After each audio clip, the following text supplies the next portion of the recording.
It's just gonna be me here alone. Oh, we got some people joining. Bella, look. Got people looking at us.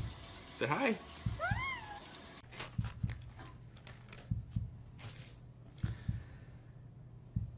What I'd like to say to the courts that Shannon, Bella, and Nico are loving, caring people. They love life. They love being around people who love them. They always had good times. This is the first time they went to the beach this year and they loved it. But God only knows what happened that night. Life will never be the same without Shannon, Bella, and Celeste and Nico. Had all their lives to live. They were taken by a heartless one. This is the heartless one that If this stillness holds you, a quiet gesture helps sustain these long-form investigations. Taking a moment to like the video or subscribe allows stories like this to be examined with the time and care they demand, bringing hidden truths into focus, one layer at a time. evil monster who dare you take the lives of my daughters Shannon, Bella, Celeste, and Nico. I trusted you to take care of them, not kill them. And they also trusted you. The heartless monster, and then you take them out like trash. You disgust me. They were loving and caring people. You may have taken their bodies from me, but you will never take the love they had from me. They loved us more than you will ever know, because you don't know what love is. Because if you did, you would not have killed them. You monster, thought you would get away with this. I don't know how. The cameras do not lie. You carry them out like trash of the house. Yes, I seen the videotape. You buried my daughter Shannon and Nico in a shallow grave, and then you put Bella and Celeste in huge containers of crude oil. You heartless monster. You have to live with this vision every day of your life, and I hope you see that every time you close your eyes at night. Oh, I forgot. You have no heart or feelings or love. Let me tell you something. I will think of them every day of my life, and I love them every day of my life.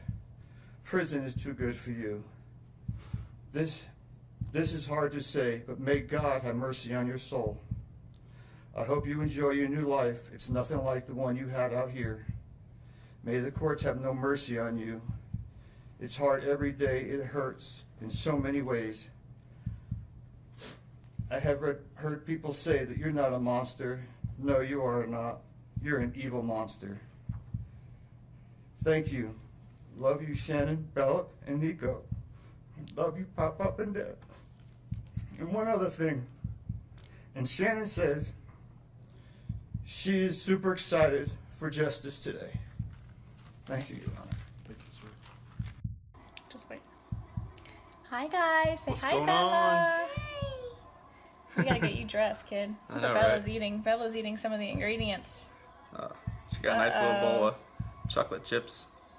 Look at that. What is that, Bella? Can you show them? What is it?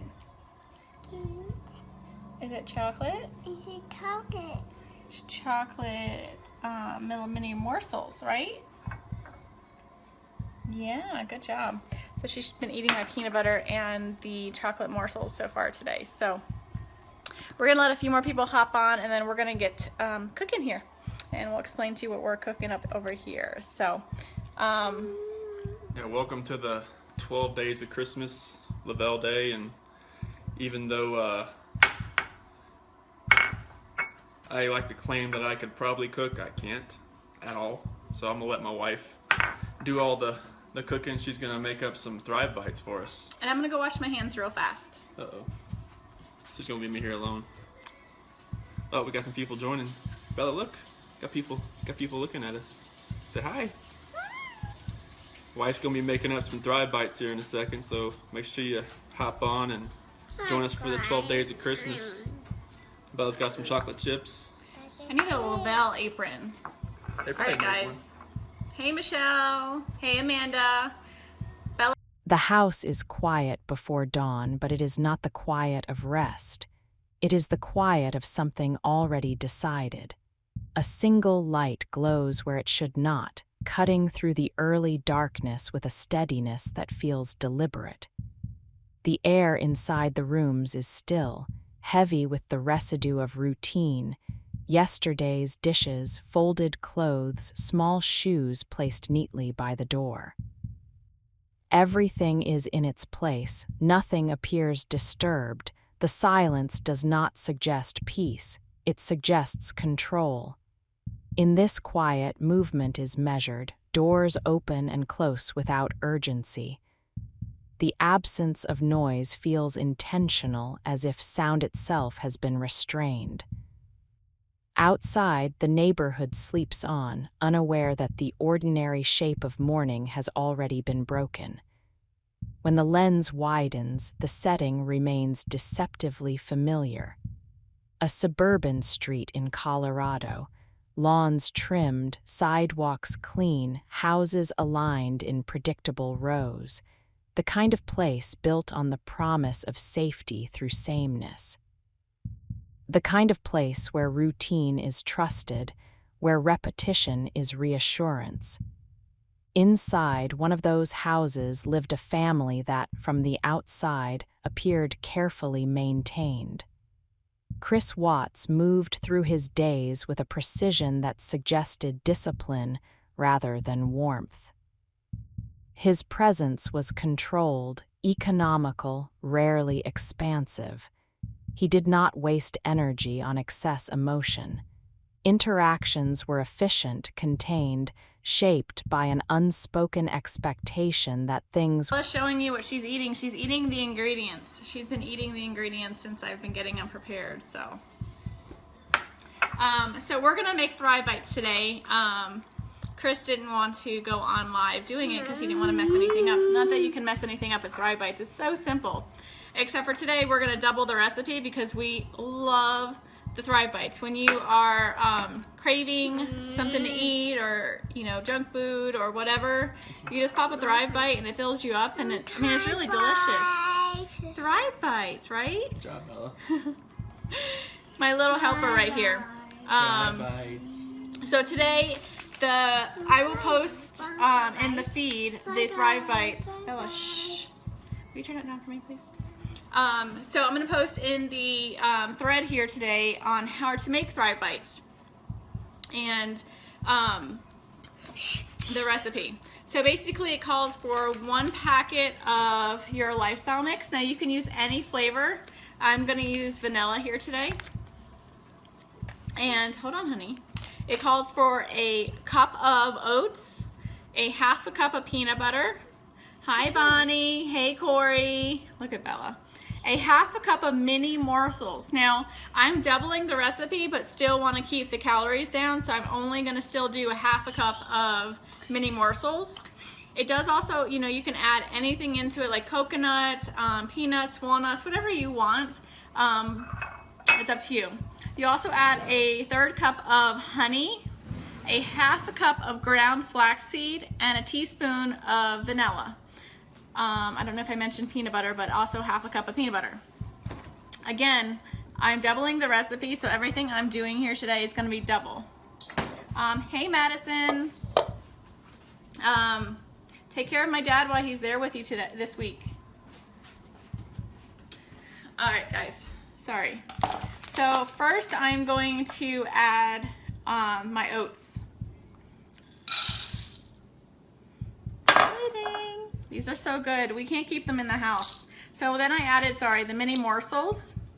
I add the ground flaxseed. So I always add all of the ingredients. I'll just add the rest of Bella's. I add everything that's easy to mix. And so I'm gonna pour our premium lifestyle mix in a cup so you guys can see the consistency. It is micronized. It is fine. Very, very, very, very, very fine. Hey, Christine. So if you guys, probably can't see that way here. So if you can see how finely micronized it is. I mean, literally it's thinner than powder. I mean, a flour. I don't know if you guys can see that really well. So, hey, Mandy. So the Thrive Premium Lifestyle Mix is so fine. I mean, it's very, very, very fine. Let me find the other one. So you add 2 of those because, like I said, I'm doubling the recipe. Hey, Sharon. And so now I just pretty much mix this. And then I'm going to add the honey, the peanut butter, and the vanilla. So look at this so far. Hey, Sarah.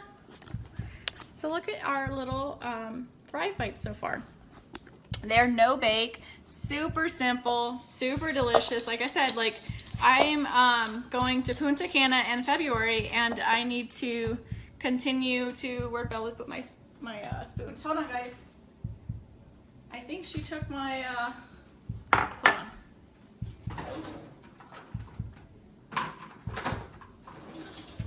All right, I got 2 more. So if you're like me, yes, Michelle, they're super delicious. So now I'm gonna add the honey. So I'm going to Punta Cana in February, and as much as I wanna get into the gym, and I'm working on trying to find the time between work, you know, being a stay-at-home mom with the 2 girls, life and everything, it's really hard to get into. I just added the vanilla, sorry. It's really hard to get myself into the gym as much as I really want to. I've been doing some kind of like mini workouts at the house, like squatting and things like that, but it's hard for me to get to the gym. And being a stay-at-home mom during the day and working overnight shifts, you tend to snack a lot because you're always around food, and you know, whatever happens, you know, the kids are eating snacks, you jump on snacks. So this is my way of making my own snack, that instead of me grabbing a fruit roll-up or a bag of chips or any of that stuff, I just grab one of these, and I've made my own for the kids too. So they have their own little protein bites Bella loves. So now that all my ingredients are in here, I'm just going to mix it up really good. And as you guys know, messing with peanut butter, it's fun. So, sorry, I don't like a mess when I'm cooking. Not that I'm cooking. I know, Bonnie. So Bella does squats with me at the house because, you know, we all gotta work up the backside, right? So I am doing squats at the house, and it's super funny because she tries to do them with me. And so here comes Cece, the sumo wrestler, doing squats in my living room because she literally looks like a sumo wrestler when she's doing them. Yeah, I'm Mandy. So that is my favorite side effect. And you know, the thing is, it's not a weight loss company. And as you know, I use you as an example because you are super skinny when you started Thriving. And so like, it's not a weight loss company, but you know what, with anything you can do, you can manage your weight, you know, with just the small things that you do with cutting out junk food. Like that's what has happened with me when I started the Thrive experience, is I no longer crave a lot of the junk foods as I used to crave. And being lazy from, sorry, I'm getting another spoon. Some of the, you know, filling in your nutritional gaps and craving more water, which is all I used to drink before, but I really crave a lot more water now. And on top of that, like I'm literally eating better. So that's really huge. You know, you got to take care of your body. You got to eat better. I'm changing the spoon because of the peanut butter. Hi, Carrie. So we're making mini Thrive, or not mini, but Thrive Bites here. So my hands are washed. Sometimes, you know, when you're in the kitchen, you just stick your hands in there. With the heat of your hands, it helps to melt the peanut butter a little bit, and so it kind of makes it easier to manage, so to speak. And then we're just going to literally roll these into balls, whatever size you like. I like to do them in like little minier sizes. So, and I'll kind of demonstrate here. Let me get this.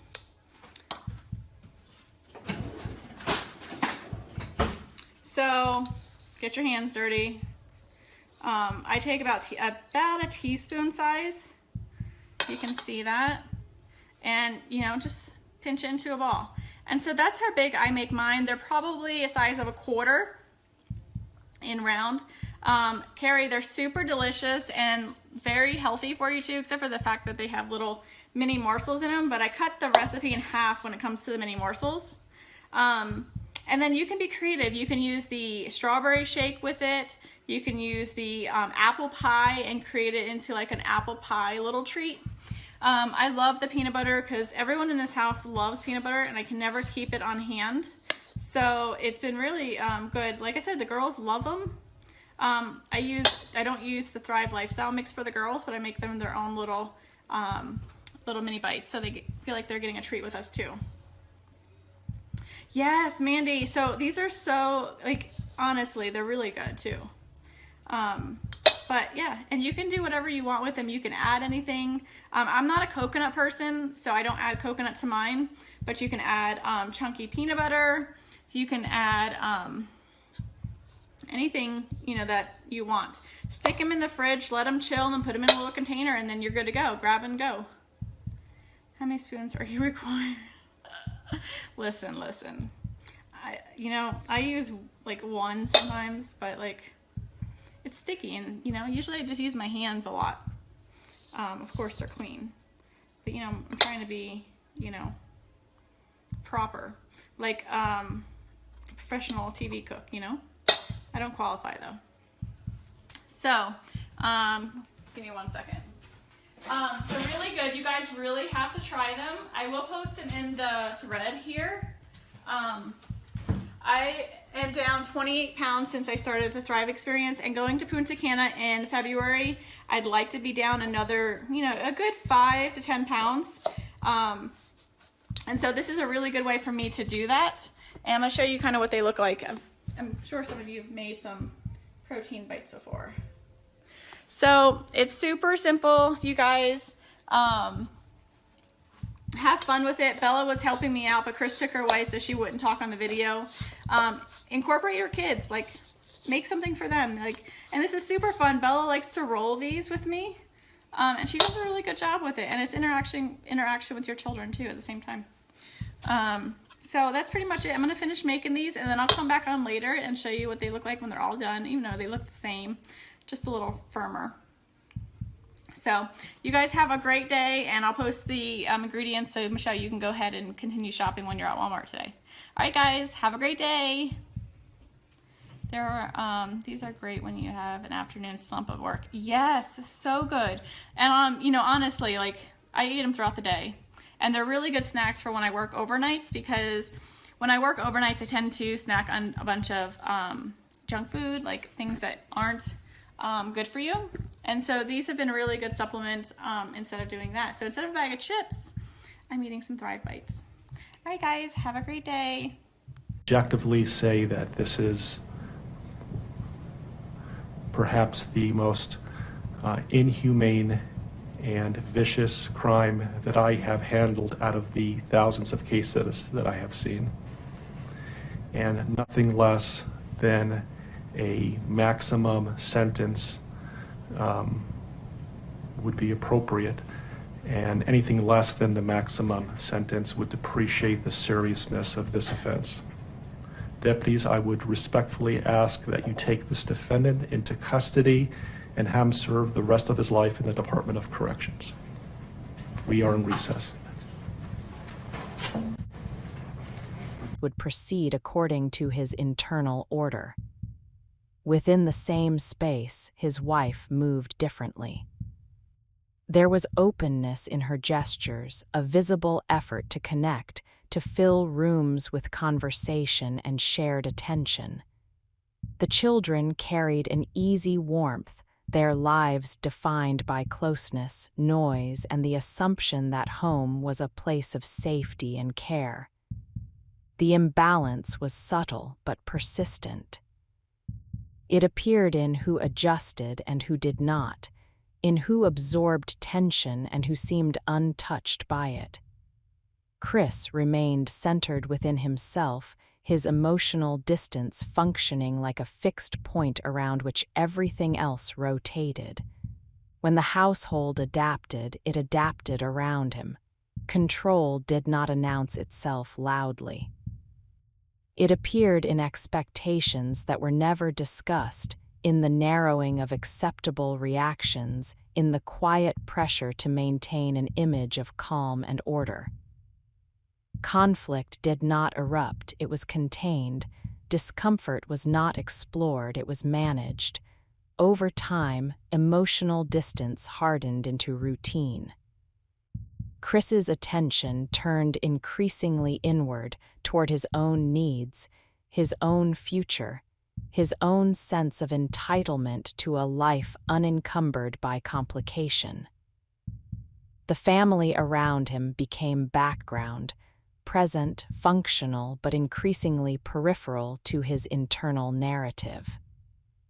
His wife continued to reach outward, attempting to restore connection, to name what felt wrong, to preserve the emotional fabric of the household. The children remained openly attached, unaware of the growing asymmetry shaping their environment. The house held all of this without visible protest. Walls absorbed raised voices and quiet withdrawals alike. Daily life continued, meals prepared, schedules followed, photographs taken. To anyone passing by, nothing suggested fracture. The order remained intact. The warning signs were not dramatic, they were behavioral, a growing emotional coldness, a detachment that did not fluctuate. A sense that empathy had become optional, that other people's needs registered only insofar as they interfered with his own plans. The more the household strained to compensate, the more rigid his position became. By the time the final day arrived, the internal separation was already complete. Morning came without ceremony. The light entered the rooms as it always had. The children slept, unaware of the weight pressing down on the space around them. His wife existed within the house with the same vulnerability she always had, trusting in the shared life they had built, still operating under the assumption that conflict, however painful, remained bounded by humanity. What followed unfolded quietly. There was no chaos audible beyond the walls, no interruption from the outside world. The neighborhood remained sealed off from what was happening within one ordinary home, as if routine itself had formed a barrier.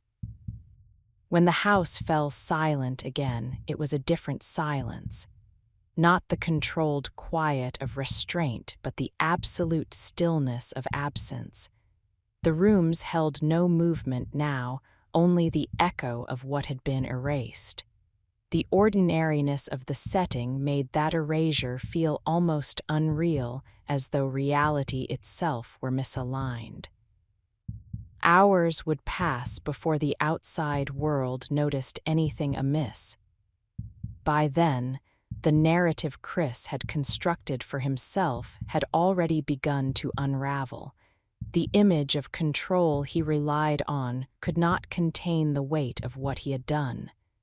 The same discipline that once masked his emotional vacancy now exposed it.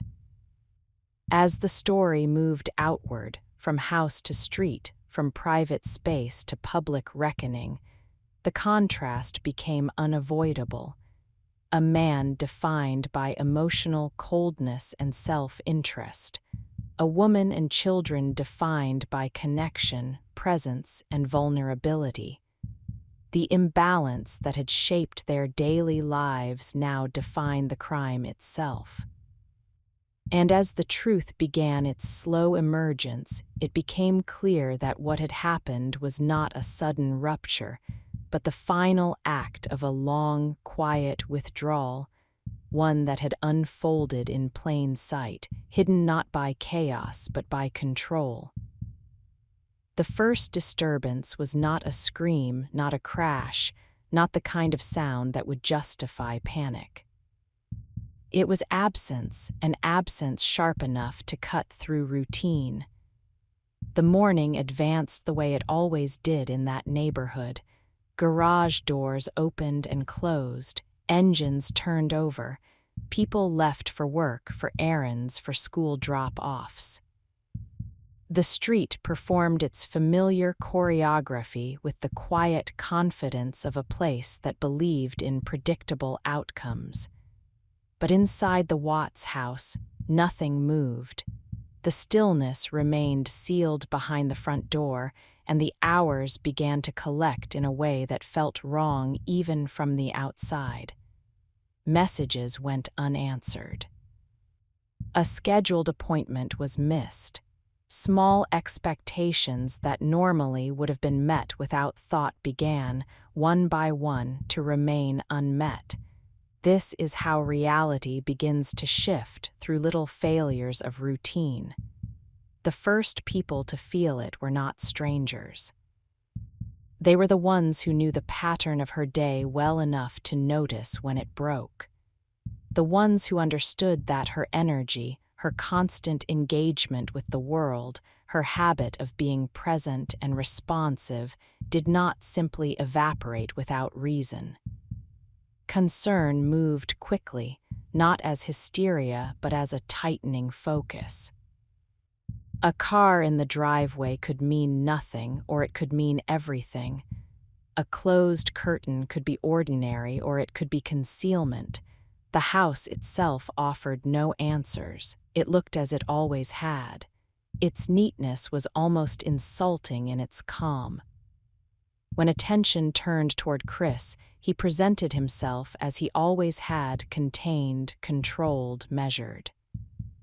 His movements did not carry the frantic texture of a man thrown into sudden chaos. He approached the growing concern with the posture of someone managing a problem rather than feeling it. There was a restraint to him that might have read as composure, if not for how complete it was. The kind of calm that does not waver can feel less like strength and more like distance. Distance was his default state. Even in the midst of widening alarm, he remained centered within himself. His body language did not reach outward. It did not seek contact. It did not collapse under fear. It held its shape. Inside the home, traces of ordinary life remained where they had been left: shoes, a bag, the subtle evidence of a woman who lived fully, who packed and planned and moved through her days with intention. The children's presence lingered in the soft chaos that normally follows them: small objects, small signs of small lives. And yet the lives were gone. The absence did not look like a dramatic scene. It looked like the world had simply been turned off, leaving the set intact but empty.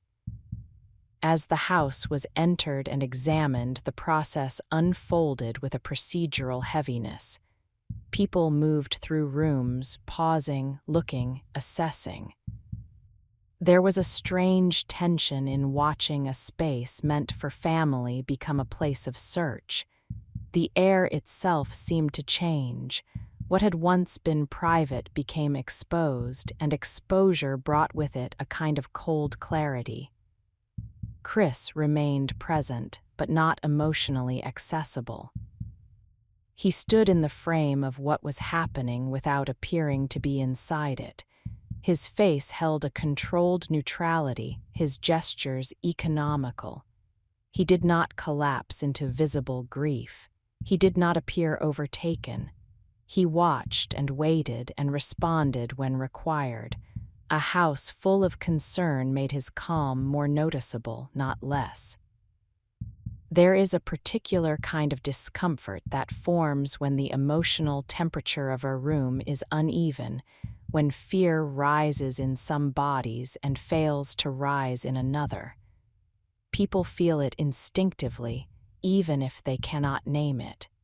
The contrast becomes its own signal. The neighborhood watched as well. Doors cracked open. People appeared briefly on porches.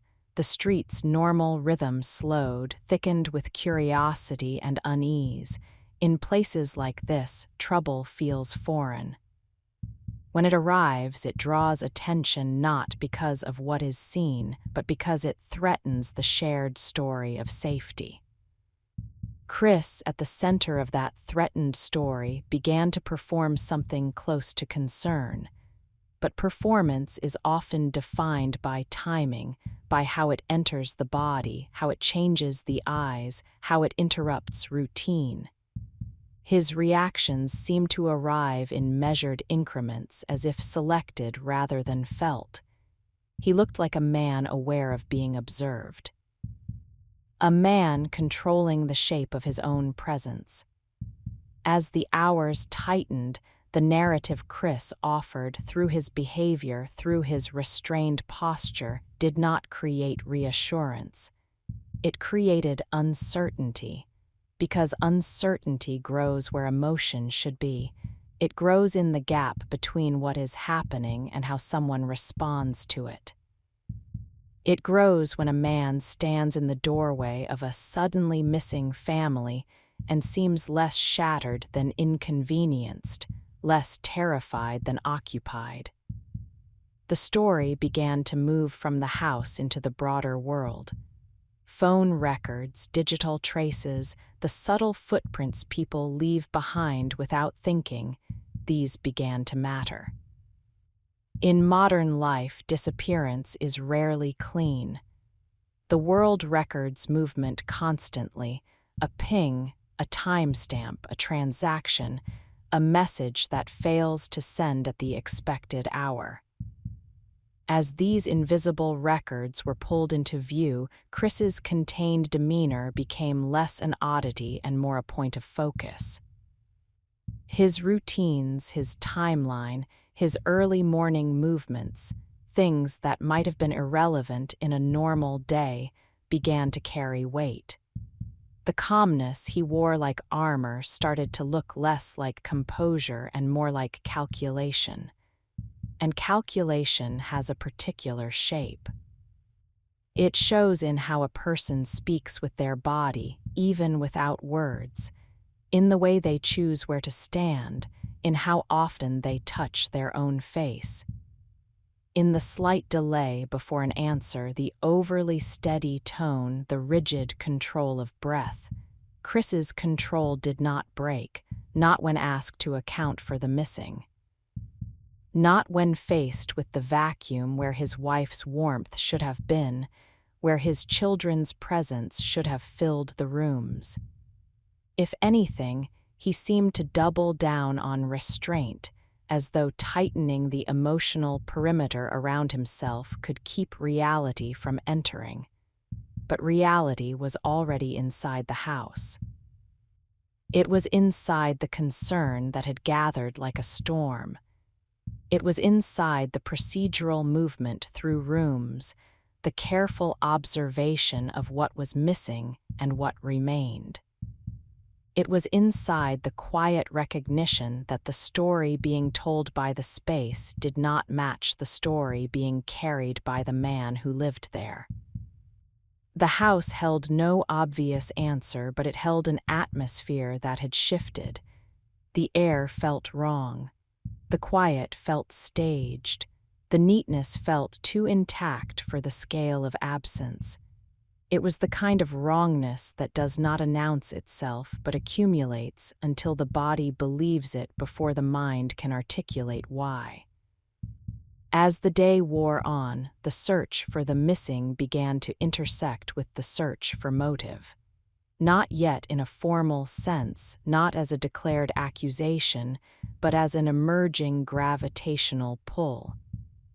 People began to ask silently what kind of life had existed behind these walls, what kinds of tensions had been carried here. What kind of man could remain so controlled while the world around him destabilized? The imbalance that had defined the household, her warmth and presence, his distance and control, now began to define the public unfolding. Because when a family disappears, the first question is where they are. But the second question, the one that comes quietly behind it, is who they were with last.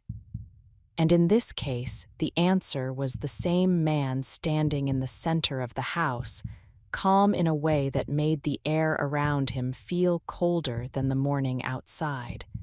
The coldness did not come from weather alone. It came from contrast, a house full of human traces and a man whose presence seemed strangely untouched by the human meaning of what was missing. The rooms held evidence of warmth and ordinary life, packed lunches, small belongings, the subtle disorder that comes from children being alive inside a space. Yet the figure moving through that space carried himself as though the house were an object to manage, not a home to mourn. In cases like this, the first hours are not defined by answers. They are defined by pattern recognition. People begin to notice what does not fit, the way a person stands when they should be reaching, the way the eyes move when they should be searching, the way calm can feel less like stability and more like a surface held too tightly. Chris held his surface. He moved through the day with a careful economy, performing concern in ways that felt selected rather than spontaneous. His body remained controlled, shoulders set, gestures minimal, reactions arriving with a measured delay. It was the demeanor of someone monitoring how he appeared, not someone lost inside fear. The environment around him did not share his temperature. Outside the house, the sense of urgency thickened. Time was narrowing. Each minute without contact turned worry into alarm, alarm into the first hints of something darker. The neighborhood's shared faith in routine began to buckle under the pressure of unanswered absence. And then the modern world began to speak in its own way. Not through voices, but through records, through the quiet witness of devices that log movement without emotion, a phone that stops responding, a digital trail that breaks, a morning timeline that can be mapped not by memory but by the silent timestamps of daily life. Chris's timeline became the first structure to examine. Early morning movement, the start of a workday, the practical details a person leans on when trying to appear normal. In ordinary circumstances, these details mean nothing. In disappearance, they become weight-bearing. A neighbor's camera captured what routine usually hides. A driveway in dim light, a vehicle positioned with intention, and a man moving with a steadiness that suggested preparation rather than panic. The footage did not show a family leaving. It showed only Chris and the precise, repetitive motion of someone loading a truck in the quiet of dawn. This is how suspicion takes form, not as accusation, but as alignment. When the visible world fails to match the explanation implied by behavior, the gap begins to pull attention toward itself. People do not need words to feel that gap. They feel it in their bodies, in the way a room shifts when a story does not sit correctly inside it. Chris continued to present himself as reasonable. He did not appear disorganized. He did not appear frantic. He appeared like a man attempting to keep things under control, but control in the context of a missing wife and children can become its own kind of alarm because fear is messy. Fear interrupts composure. It leaks through the edges of speech and posture. It makes people forget how they look. It makes them plead for time to slow down. Chris did not appear to be pleading for anything. He appeared to be managing. As the day advanced, the question of where they were began to merge with the question of what kind of life had been unfolding behind the front door. Not the curated life shown in photographs, but the lived life, the dynamic of who carried emotion and who withheld it, who softened and who hardened, who reached and who stayed unmoved. The imbalance that had existed privately began to show itself as a pattern, his emotional vacancy against her visible attachment to family and routine. The narrative of an intact household began to fail under inspection. Financial stress, relational tension, and the quiet claustrophobia of a marriage that had stopped functioning as a shared reality began to surface as context. Not as excuses, not as explanations, but as the atmosphere in which motive grows. In the days leading up to that morning, the tone inside the home had shifted. To her, the family was something to preserve, something to fight for, something that still carried meaning even when it hurt. To him, the family had begun to resemble constraint.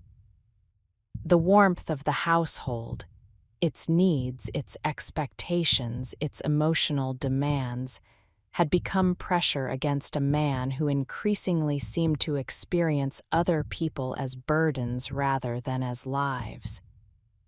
He had been building a private future, a future that required space, freedom, and the removal of obstacles.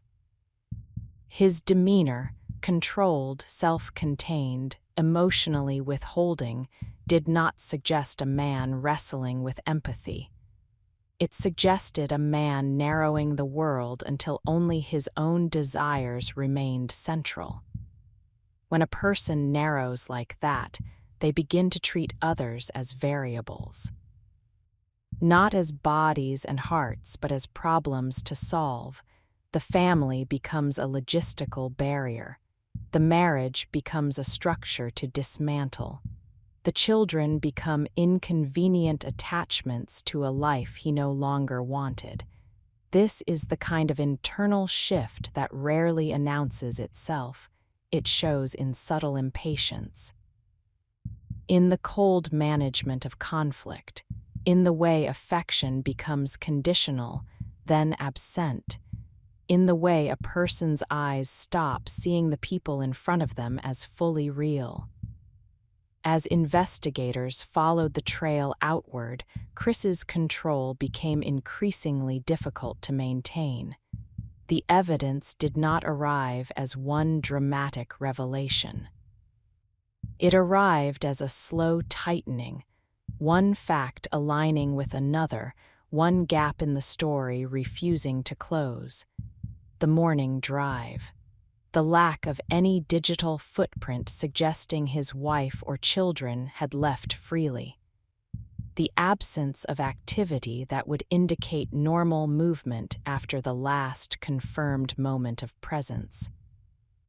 Each piece narrowed the available narrative, and in that narrowing, Chris began to look less like a confused husband and more like the final person standing inside a story that was collapsing around him.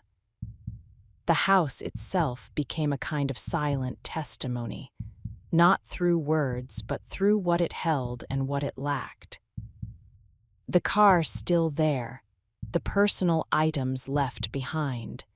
The sense that departure, if it had occurred, was not planned by the person who lived her life through planning. And then the focus shifted further, away from the home and into the places Chris had gone that morning.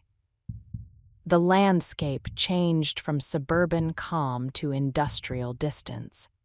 Open roads, work sites, a place where quiet is normal and isolation is expected. A place where a man could be alone with his choices without being seen. In that distance, the case began to reveal its true shape. not a mystery of disappearance, but a reconstruction of removal. Not a question of where they went, but of how far he believed he could carry control before the truth caught up to him. The control had held for hours. It had held through observation, through growing alarm, through the weight of being watched, but control is not the same as safety. And as the timeline tightened, the air around Chris began to change, not with shouted certainty, but with the quiet inevitability of a story moving toward a conclusion it had been approaching since before dawn, when the house first fell silent and the light glowed where it should not have. The inevitability did not arrive like a door kicked open. It arrived like a room slowly filling with water. At first, there were still places to hide inside ambiguity. Missing does not automatically mean harmed. Absence can still be explained away by panic, by impulsive departure, by misunderstanding, by the kind of domestic rupture that leaves a person unreachable for a day and then returns them, shaken but alive. Those possibilities lingered briefly in the air, offered not as comfort but as a last permission to hope. But the details did not support hope for long. The problem with modern disappearance is that life leaves traces constantly. People move through their days surrounded by invisible recorders, doorbell cameras, phone pings, location services, transactions, time-stamped routines. A mother with young children is not a shadow. Her life is a chain of habits that produces evidence without effort. When that evidence stops abruptly, the stop itself becomes a signal. In the Watts case, the stop was clean. Too clean. The kind of clean that suggests not an emotional exit but an interruption. No evidence of a planned departure. No sequence of actions consistent with taking children somewhere, arranging safety, packing necessities, choosing a destination. Instead, there was the stillness of a life paused mid-motion, belongings left behind, patterns broken without replacement. This is when the focus hardens, not into public accusation, but into investigative gravity. The narrative begins to lean toward the person who remained. The one whose timeline continued uninterrupted. The one whose routine proceeded as though absence could be managed. Chris Watts had continued his day. He went where he was expected to go. He moved with the confidence of a man who believed the world would accept his normalcy at face value. His early morning activity, captured in fragments by a neighbor's camera, began to look less like the start of a workday and more like the opening scene of a private operation. The footage mattered not because it was sensational, but because it was ordinary. A man loading items into a vehicle. A vehicle positioned in a way that suggested intention. The absence of any corresponding movement from the missing family. The clip did not provide a full story, but it provided a shape, one person acting while everyone else remained unseen. From there, the investigative lens traveled outward along his route. Work locations became more than workplaces, they became potential endpoints. Open land and industrial sites, normally neutral, became charged with possibility. In wide spaces, the human mind struggles with scale. It imagines endless hiding places, endless ways for truth to vanish. Yet the same wide spaces often reveal something else, how much planning it takes to conceal what should never be concealed at all. Chris's behavior began to feel increasingly performative as attention narrowed, not because he suddenly changed, but because the environment around him sharpened. With each new alignment of evidence, his composure became less reassuring and more unnatural. The calm that might have passed as steadiness began to raid as containment, an emotional perimeter drawn too tightly to allow genuine fear inside. Fear, when real, is disruptive. It derails routine. It makes people forget their own image. It pushes them outward, toward others, toward help, toward the raw need for connection. Chris did not push outward. He held inward. He stayed within himself as though the central task was not to find his family but to maintain the architecture of his own story. His story was beginning to collapse. And collapse, when it begins, does not always look like panic. Sometimes it looks like minor corrections, small adjustments in demeanor, shifts in emphasis, the subtle recasting of details to make them fit new questions. The effort to keep the narrative consistent becomes visible because it grows more frequent. Consistency becomes a burden when it is manufactured. As investigators continued to map the timeline, the gaps became more difficult to ignore.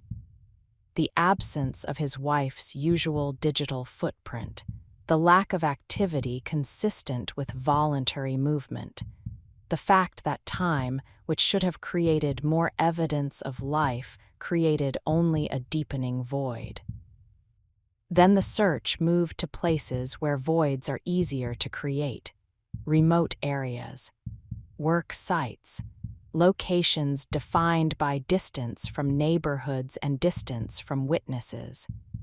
Places where a person can be alone for long stretches of time and where the natural sounds of machinery and wind can swallow smaller disturbances.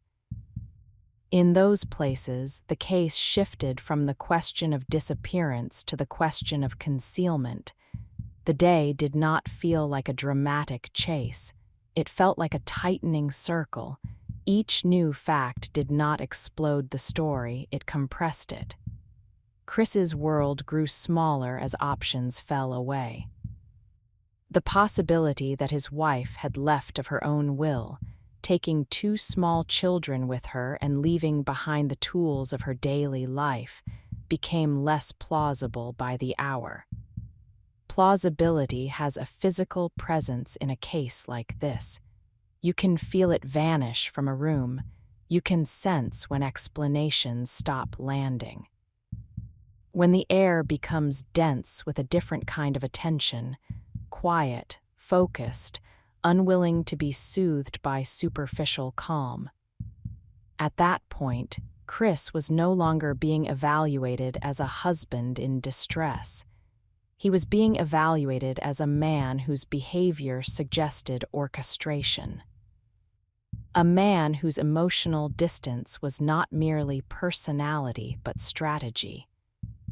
A man who had spent a long time practicing control and who now relied on it to hold back a reality that was moving toward exposure. Exposure is rarely immediate. It arrives in stages, first suspicion, then narrowing, then the emergence of physical truth. And physical truth has a particular gravity. It does not debate, it does not allow reinterpretation. It ends the era of plausible alternatives. When the search converged on the area tied to his early morning movements, the atmosphere changed again. The landscape was wide and quiet, indifferent to the human urgency brought into it. The sky stretched overhead without expression. The ground offered no comfort.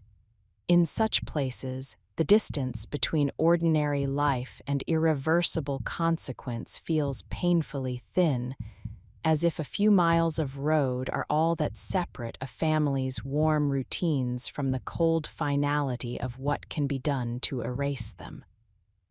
For Chris, this was the edge of the narrative he had been trying to maintain. Because once the case reaches the point where the world is no longer searching for a missing person but for a hidden truth, control becomes harder to perform. The questions become more precise.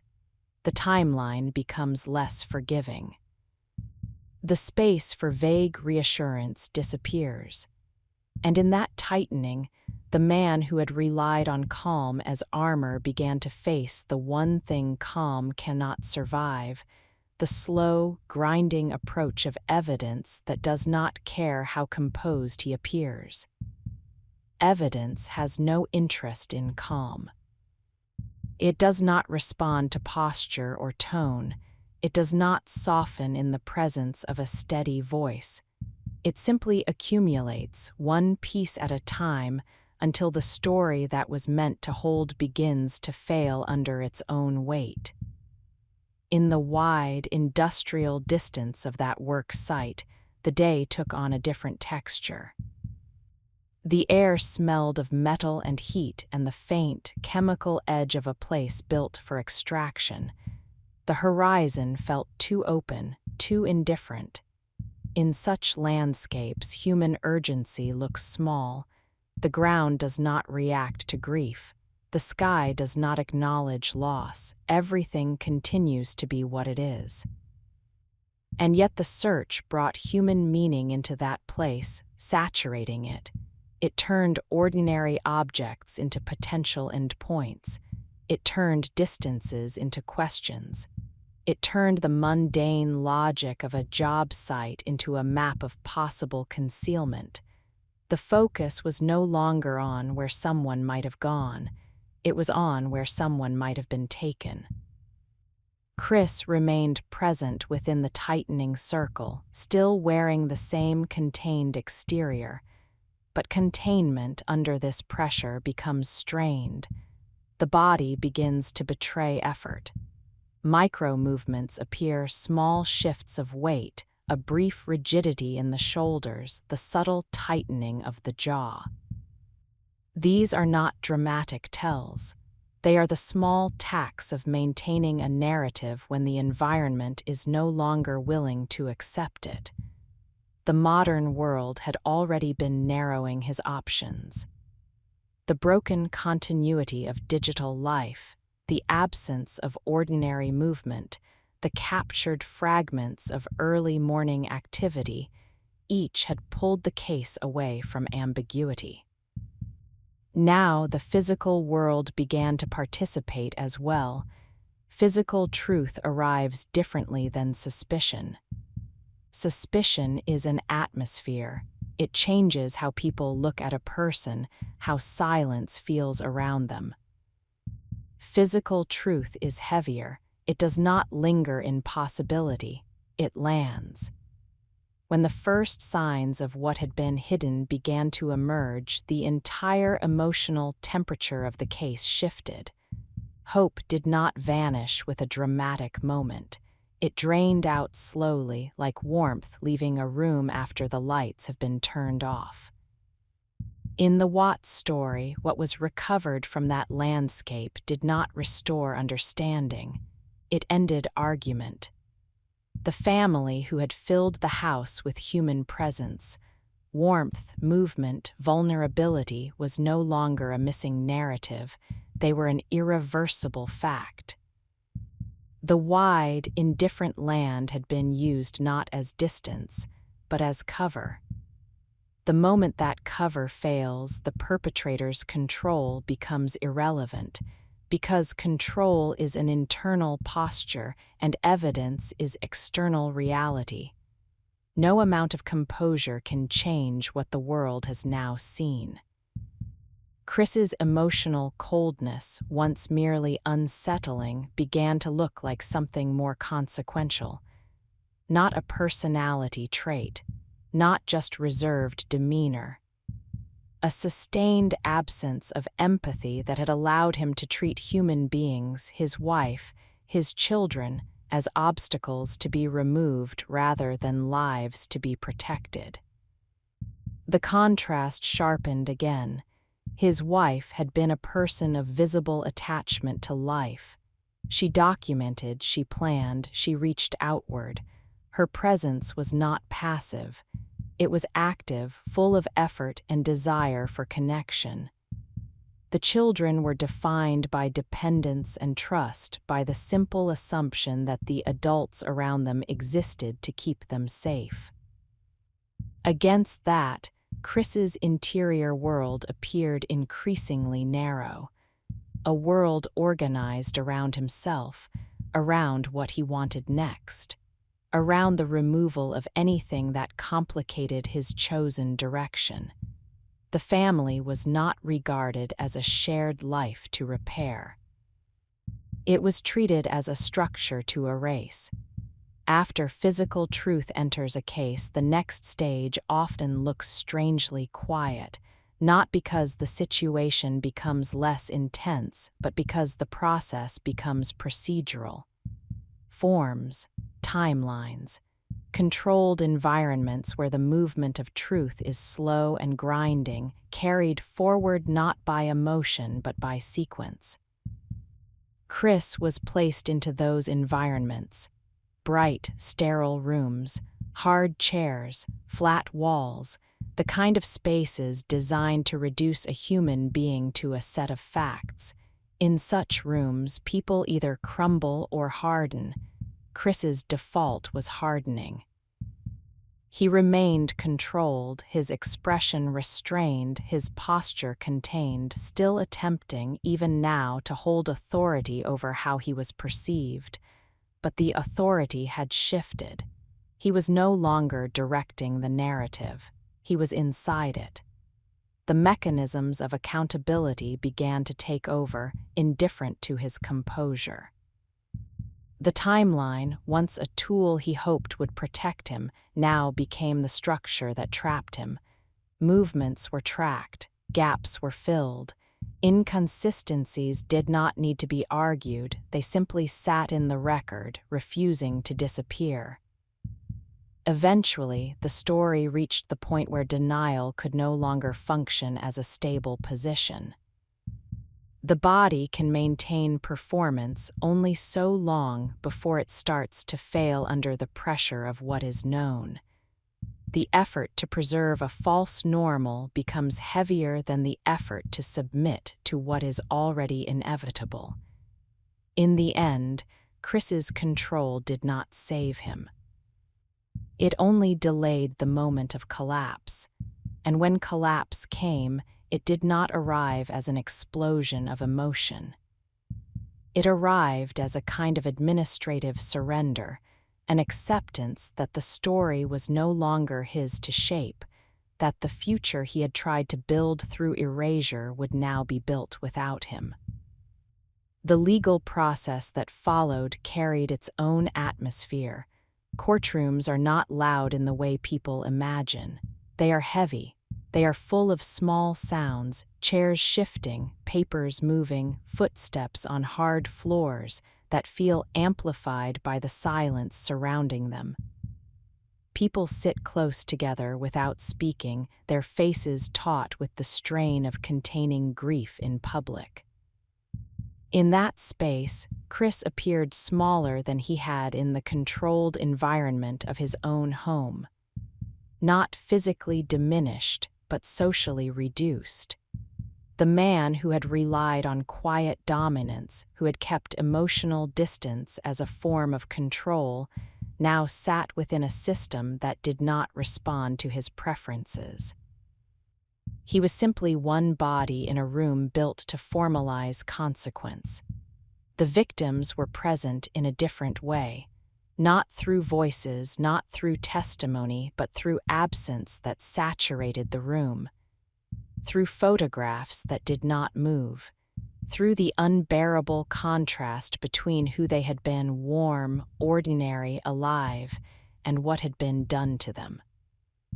threw the visible strain on those who remained, forced to witness the slow conversion of private loss into public record. The process moved forward with a grinding inevitability. Paperwork, dates, formal steps that turn horror into procedure. The machinery of justice does not restore anything. It only names what happened and assigns it a permanent place in the world's memory. Chris's emotional coldness, which had once helped him hide in plain sight, now made him easier to understand in retrospect, not as a mystery, but as a pattern. A man who could detach so completely that he treated his own family as expendable. A man whose need for control was not about stability, but about dominance, over narrative, over image, over the lives that depended on him. Yet even with the case formalized, something remained unresolved in the air, because no sentence can return what was erased. No procedural conclusion can fully account for the quiet months and years in which imbalance grew behind ordinary walls. The courtroom can define guilt, but it cannot repair the human meaning of what was taken. And when the doors of that room closed at the end of each day, the world outside continued, indifferent again, cars passing, lights changing, neighborhoods returning to routine, while inside the story continued to deepen, not toward spectacle, but toward a quieter question that never fully leaves cases like this. How many ordinary days does it take for a person to become capable of doing something irreversible? And how long can that capability hide behind the appearance of control before it finally shows itself? That capability hides best inside repetition. It survives not by standing out, but by blending in, by wearing the same work shirt, driving the same route, performing the same gestures that have always signaled normalcy. In the weeks and months before the final morning, Chris Watts had not looked like a man on the verge of catastrophe to anyone who only measured life by outward function. He showed up. He did what was expected. He kept his body steady and his voice even. He maintained the disciplined silhouette of a person who did not lose control. But control is not the same thing as care. Care is responsive. It adjusts when someone else is fragile. It softens when fear enters a room. It breaks when a child cries in the dark. Chris's control did none of that. It held its line. It remained fixed, as if emotion were something happening at a distance, not something that required him to move toward it.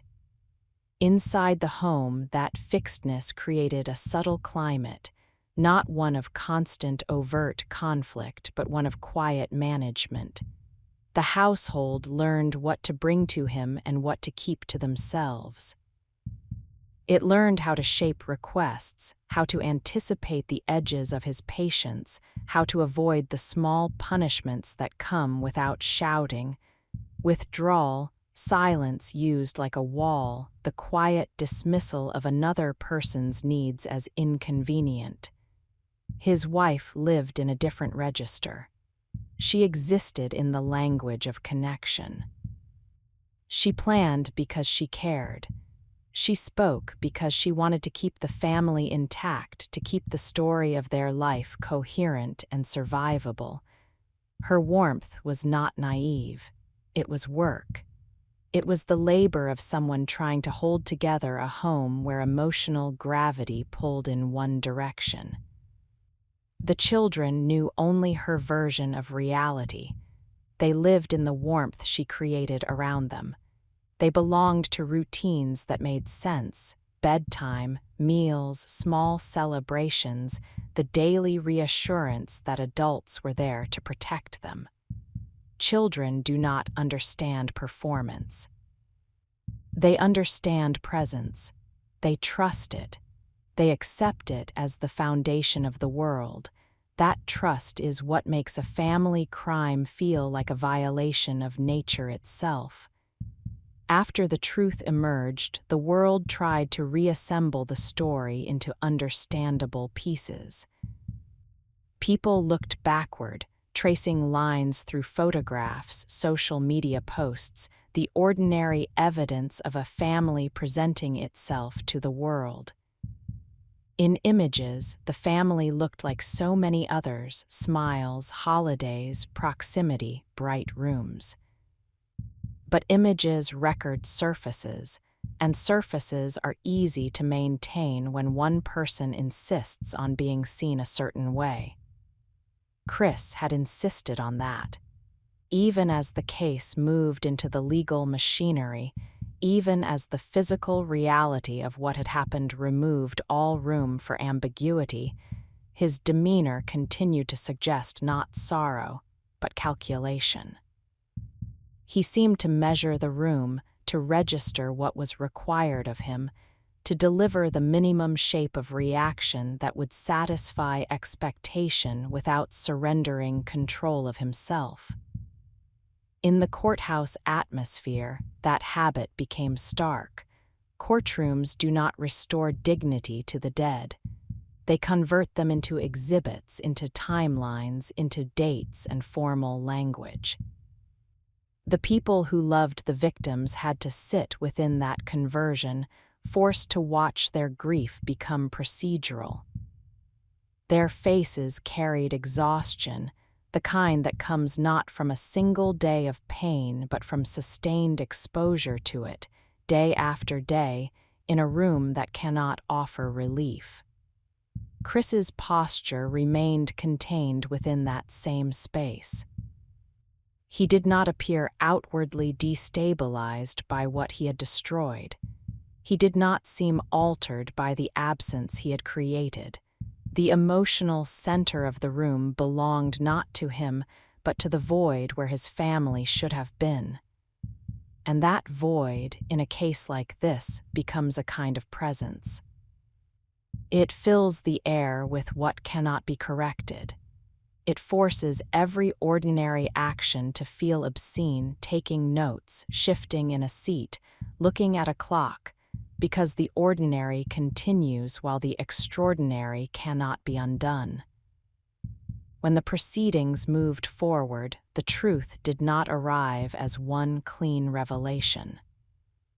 It arrived as a sequence of confirmations, a timeline that tightened until it could not be escaped, a set of actions that had to be accounted for, an absence that could not be explained by voluntary departure, a route that no longer looked like a commute but like an intentional movement from home to concealment. Each confirmation narrowed the story further, and with each narrowing, Chris's internal strategy became clearer in retrospect. He had not been a man pulled into chaos. He had been a man attempting to manufacture it, attempting to replace responsibility with disappearance, to replace accountability with confusion. He had tried to create a narrative where he remained the stable center and the family became the unpredictable element, the sudden vanishing act that would allow him to step into a future without being seen as the author of their end. This is what manipulation looks like when it grows large. It does not always arrive with dramatic lies. Sometimes it arrives with subtle framing, with calculated calm, with the steady presentation of oneself as reasonable while others are rendered invisible. It is an attempt to control not just a household, but reality itself, what people believe, what they assume, what story they carry forward. But reality does not remain pliable forever. Eventually, it hardens into record, into physical proof, into a public narrative that cannot be edited by posture or tone. The control that once functioned as armor becomes irrelevant in the face of facts that do not care how controlled a man appears. Still, something remains that facts alone cannot satisfy. Even when the legal outcome becomes fixed, the human mind continues to circle the same question, returning to the quiet months before the crime where everything looked ordinary. People ask what they missed. They ask how a man could live beside his wife and children, sharing the same rooms, the same mornings, the same trivial domestic moments while carrying a future in his mind that required their removal. The answer is rarely simple, and it is never comforting. It lies in gradual emotional detachment, the slow conversion of people into obstacles. It lies in a personality that treats empathy as optional and connection as a tool rather than a bond. It lies in a controlling temperament that prefers elimination to negotiation, silence to vulnerability, domination to mutuality. And it lies in the way a family can adapt around a cold center, how warmth can work harder to compensate, how routines can be maintained to protect children from tension, how a spouse can keep reaching, thinking that effort and love and time will restore what is slipping away. In many households, that effort does restore things.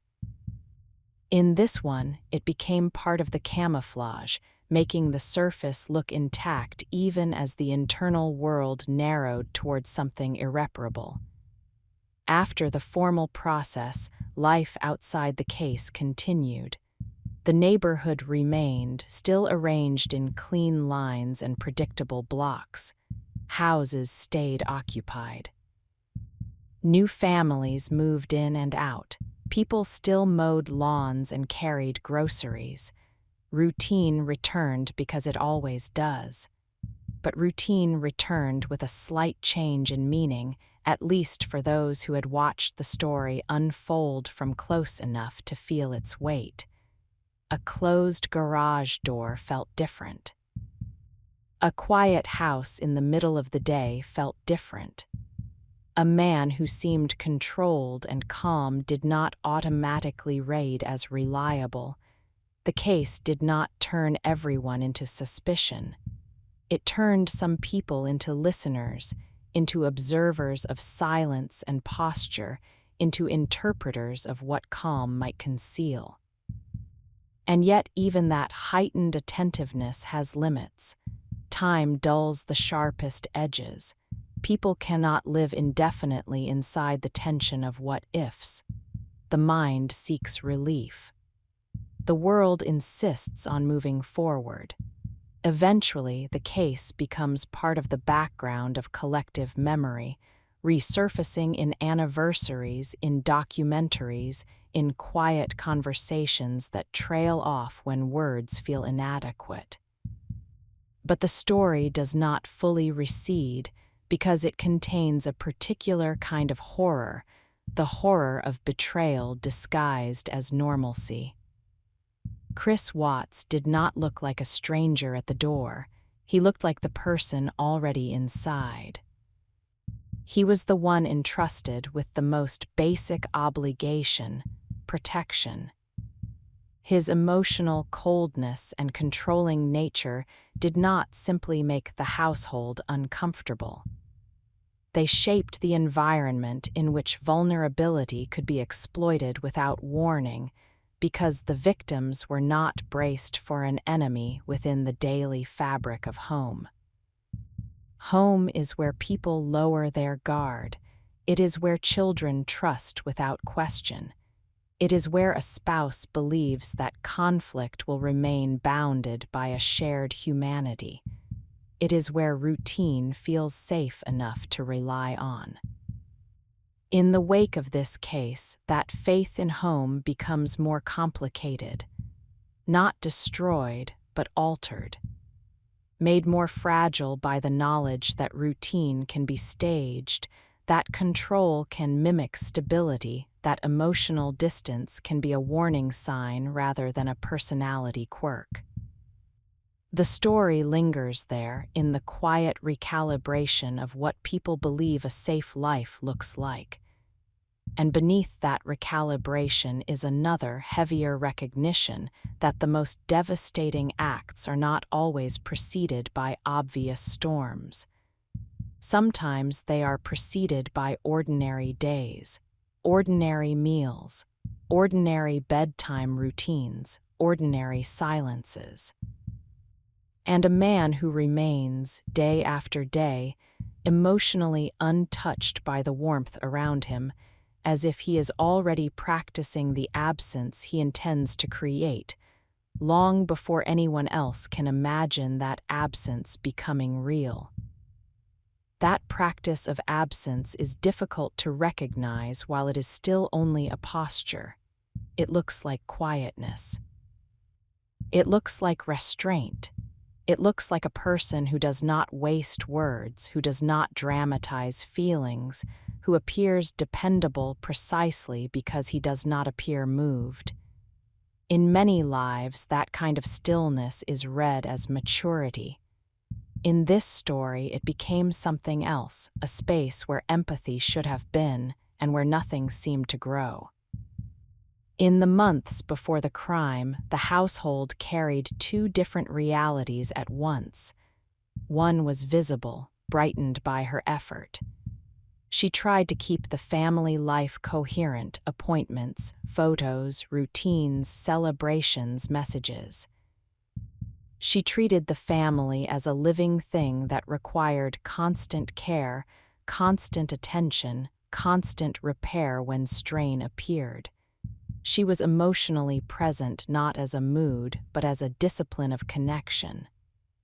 The other reality was quieter, contained mostly inside Chris. It showed itself in what he did not offer, in the way affection seemed to be rationed, in the way attention became transactional, given when it benefited him and withdrawn when it did not, in the way his body could be in the room while his mind remained somewhere else, already rehearsing a future that did not include the people standing in front of him. This is how control deepens without overt cruelty. It does not always arrive as shouting or obvious intimidation. It can arrive as emotional withholding that forces others to manage the atmosphere. It can arrive as the silent insistence that someone else must always be the one to bend, to soften, to repair. The household becomes trained to avoid his displeasure, even when displeasure is expressed only as cold silence and sudden distance. His wife bent first, then bent again, not because she was weak, but because she was invested. She believed in the idea of restoring what was slipping. She believed that effort and closeness could draw him back into the shared reality. She carried the emotional labor of the relationship as though it were part of the job of being a spouse, part of the job of keeping children safe inside a stable home. The children were living in the warmth she created. Their world was shaped by proximity and trust. They moved through the house expecting comfort and reassurance. They expected their father to be a fixed point of safety because children assume that the adults they love are built that way. They do not imagine contingency where they have never been taught to fear it. Chris, meanwhile, appeared increasingly focused on himself as the central unit of meaning. His priorities tightened around convenience, around image, around the future he wanted. This narrowing had a particular cold efficiency. It treated the family not as a shared responsibility, but as a set of obligations that could be renegotiated, minimized, or removed. The warmth around him did not soften him. It seemed to irritate him, as though it demanded a humanity he no longer wished to perform. When someone reaches that point, conflict becomes not a problem to solve but an obstacle to eliminate, and elimination does not require rage. It requires decision. The day it happened, that decision moved through the house like a draft no one else could feel.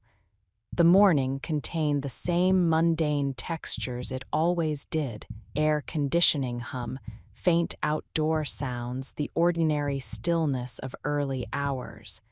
The difference was internal. The difference was that one person was no longer participating in the shared assumptions of family life. He was operating outside them. Afterward, when the case became public, people searched for the moment where the mask slipped. They wanted a clean signal, a recognizable warning, but the story resisted that simplicity. The mask did not slip dramatically. It remained smooth because Chris's emotional coldness was not new. His ability to stay controlled under pressure was not sudden, it was practiced. Even in the earliest aftermath, his behavior carried that practice. He managed his face. He managed his posture. He managed the appearance of being a concerned husband in a way that suggested he was monitoring how he was received. He offered just enough to avoid immediate collapse of credibility, but not enough to feel real. His emotions appeared to arrive as performance rather than as reflex. When the evidence began to close around him, the performance changed shape.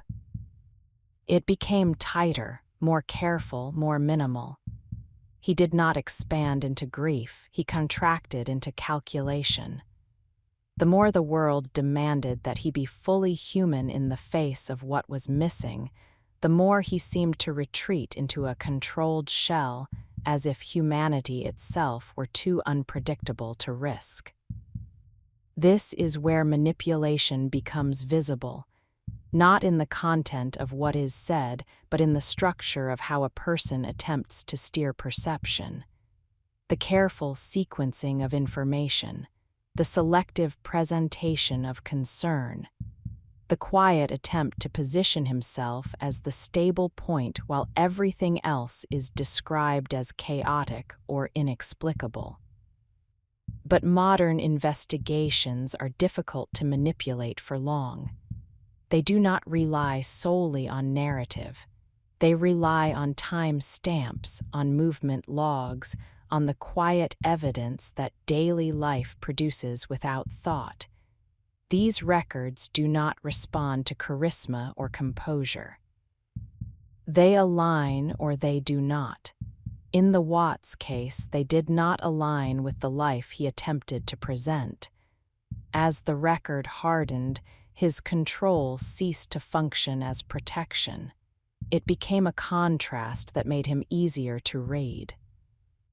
A man whose internal world was organized around himself, who treated the people closest to him as objects within his plan rather than as lives with their own gravity. A man who remained emotionally flat in the presence of unbearable loss, because the loss did not land inside him the way it would land inside someone still connected to the people he had destroyed. The legal process that followed did what it always does: it translated horror into procedure. Dates, filings, hearings, the slow movement of a case through systems designed to assign consequence. The atmosphere in those spaces was heavy rather than loud. People carried grief without language, their bodies bent under it. The room held the quiet weight of what could not be restored. Chris sat within that weight as an object of process. The man who had once controlled the emotional climate of his home now existed inside a climate he could not influence. He could no longer decide what was discussed or avoided. He could no longer tighten silence around himself to make others adapt. The system did not adapt to him. It moved forward regardless. And still, the question that lingered was not only how he did it, but how he lived alongside them while becoming capable of it. How he shared ordinary evenings and ordinary mornings while his internal world narrowed toward eradication. How he accepted his children's trust, his wife's effort, the warmth offered to him daily, and responded with an emotional vacancy that made the unthinkable possible. In the long shadow of this case, that question remains the most disturbing element. Because it suggests that the path to catastrophe can be paved with normal days, and that control can look like stability until the moment it is used for something irreversible. The neighborhood returned to routine, because neighborhoods always do. But the meaning of routine did not return unchanged. It carried the faint residue of this story, the recognition that calm can be staged, that silence can be strategic, that the person who appears most controlled in a crisis may not be the person most connected to the lives that have been lost. And when that recognition settles into memory, it does not create constant fear. It creates a quieter vigilance, an attention to emotional distance that does not fluctuate, an awareness of how manipulation can feel like composure, a sensitivity to the way a household can rotate around one cold center while everyone else does the work of warmth. The story continues to live there, in that uneasy awareness in the gap between appearance and reality, as the image of an ordinary home remains fixed in the mind. Quiet streets, neat lawns, closed doors, and behind one of those doors, a man practicing absence until absence became the only thing left. Absence, once created, does not stay confined to the moment that produced it. It expands. It moves outward from the rooms where it first settled, into the street, into the neighborhood's memory, into the wider world that begins to circle a story like this with a mixture of shock and need. The house becomes more than an address. It becomes a point of fixation, the kind of place people imagine when they want to understand how ordinary life can be hollowed out without warning. In the days after the disappearance became a confirmed loss, the suburban calm turned brittle. The same lawns, the same driveways, the same quiet mornings now carried a different meaning. Routine continued, but it did so with a faint distortion, as if the neighborhood had learned that peace is not the same as safety, that a quiet street can coexist with something catastrophic behind a closed door. Inside the case, the narrative hardened quickly, not through dramatic public moments, but through the slow locking in of sequence. A timeline that could no longer be bent, movements that could be plotted, gaps that could not be explained by ordinary domestic conflict. The world Chris had tried to shape, one where confusion would spread long enough for him to step away cleanly, began to collapse under the steady pressure of accumulated record. And as that record tightened, the essential truth of his behavior became clearer. His control was not a trait that served the family, it served him. It was a mechanism for regulating his environment so that other people's needs remained manageable, quiet, and subordinate. It was a way of keeping the household predictable on his terms. When predictability failed to deliver the future he wanted, the control did not disappear. it escalated into something final. The process that followed did not unfold like a single turning point. It unfolded like a door closing slowly. Each procedural step made the outcome less reversible. Each confirmation reduced the space for alternative stories. The case moved into institutional rooms that felt detached from emotion rooms where fluorescent lighting made faces look washed out, where the air was conditioned and flat, where time was measured in appointments and documents rather than in grief. In those rooms, Chris's demeanor remained strikingly contained. Even as the reality of what had happened became undeniable, he appeared to operate with the same internal priority, maintain the shape of himself. His posture carried the imprint of a man who had long relied on restraint not as humility but as strategy. He did not seem pulled apart by what he had destroyed. He seemed focused on the management of consequence. Management is a kind of second life. It begins after the first life has been dismantled. It is where a person tries to control the afterimage of their actions, to regulate how others perceive them, to preserve fragments of identity that might still be useful. In the Watts case, management could not compete with reality. The evidence did not permit a revised story. The process did not permit a soft landing. The courtroom phase brought its own gravity. It did not feel theatrical. It felt dense.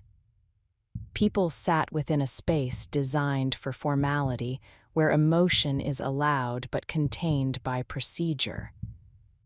The room was filled with small human signs of strain, stiff shoulders, hands held together too tightly, faces fixed in expressions that looked less like anger than like exhaustion. Grief, when it has nowhere to go, becomes a kind of stillness. Chris occupied that stillness differently.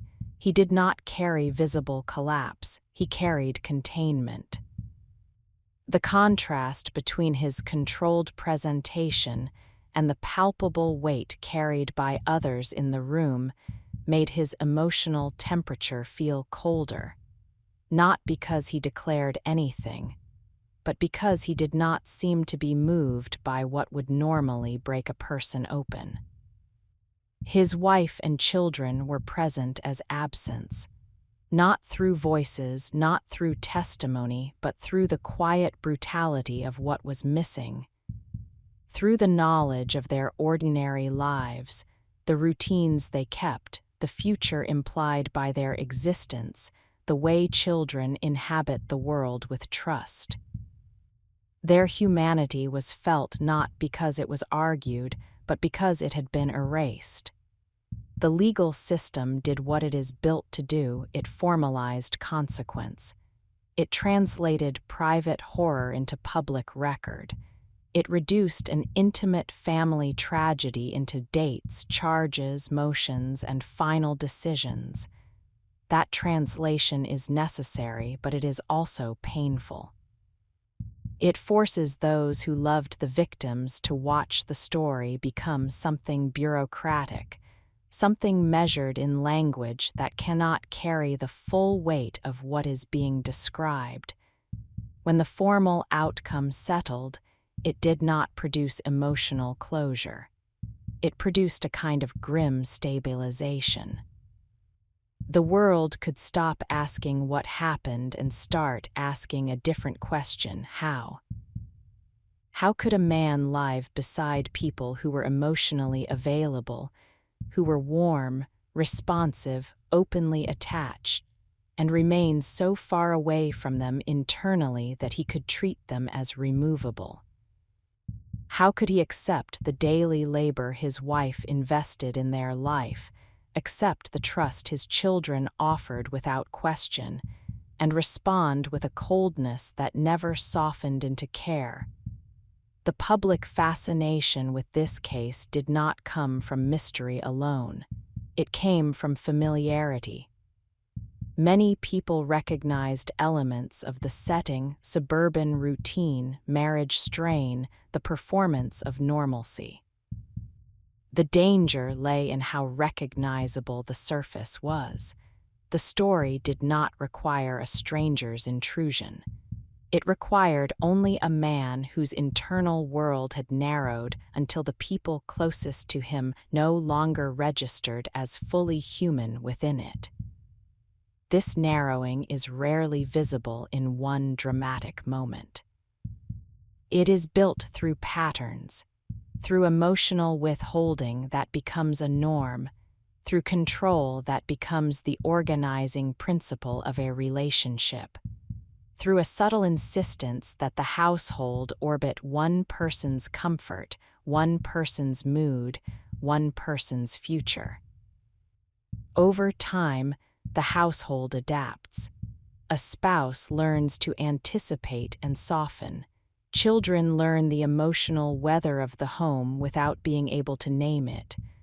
Warmth becomes a compensatory force attempting to stabilize what is unstable. This compensation can hide the depth of imbalance from outsiders. It can even hide it from the people living inside it, because adaptation feels like normal life. In the Watts family, the warmth was real. It was visible in the way the mother engaged with life, in the way the children were held and cared for, in the way their ordinary routines suggested attachment and intention. That warmth existed alongside a man whose attention had become selective, whose emotional presence had become thin, whose internal priorities appeared increasingly detached from the human cost of his choices. After the case moved into its aftermath phase, after sentencing, after the formal naming of guilt, the story did not end so much as it settled. It settled into the lives of those left behind, into their private grief, into their altered understanding of what safety looks like, into the strange burden of being connected, even indirectly, to an event that the wider world would continue to replay and reinterpret. Because the wider world does not let stories like this rest, it returns to them repeatedly, not out of cruelty, but out of need. People want to locate the point where it could have been different. They want to identify a warning sign that would make the world feel more legible. They want to believe that if they understand the pattern, they can avoid it. But the most unsettling truth of the Watts case is that the pattern is not exotic. It is made of ordinary materials, emotional distance, control, secrecy, image management, and the gradual reduction of empathy. None of these are crimes on their own. But together, under pressure, within the wrong internal architecture, they can create a person capable of doing something irreversible without the spectacle that usually signals danger. That is why the case lingers. It lingers in how people interpret calm, in how they listen to silence, in how they reconsider the difference between composure and emptiness. It lingers in the quiet recognition that some forms of control are not about stability, but about power, power to define reality, to shape perception, to make others adapt until adaptation becomes a kind of invisibility. Chris Watts, in the end, could not control the record. He could not control the outcome. He could not preserve the future he wanted. What remained was the bare fact of what he had done and the long shadow it cast over a world that kept moving. And in that shadow, the story continues to ask the same question without raising its voice. How many ordinary days does it take for a person to become capable of erasing the very lives that once made his home feel alive? And how long can that capability hide inside a man who looks, to the casual eye, simply calm, until calm becomes the most unsettling thing in the room? Calm in a case like this becomes a symptom only in hindsight. In the moment, people interpret it according to the stories they want to believe. A quiet man is responsible. A controlled man is steady. A man who does not fall apart is strong. These assumptions are not foolish. They are social shortcuts, ways of reading the world efficiently so life can continue without constant vigilance. The Watts case exposed the fragility of those shortcuts, not because calm is inherently sinister, but because calm can be used as camouflage when it is detached from human feeling. After the legal process fixed the outcome, there was still a lingering, restless need to understand the internal landscape that preceded it.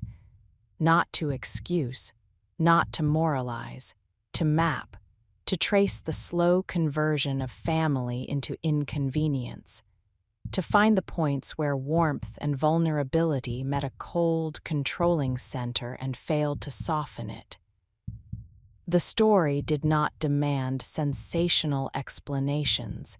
It demanded a sober recognition of pattern. The pattern began with how Chris related to closeness.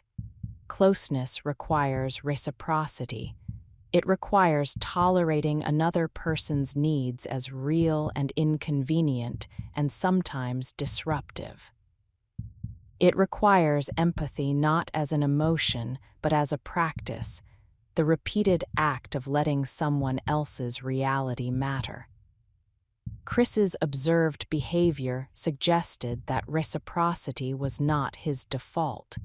He could participate in family life when it served the image of the life he wanted, but he did not appear to be shaped by the emotional reality of those around him.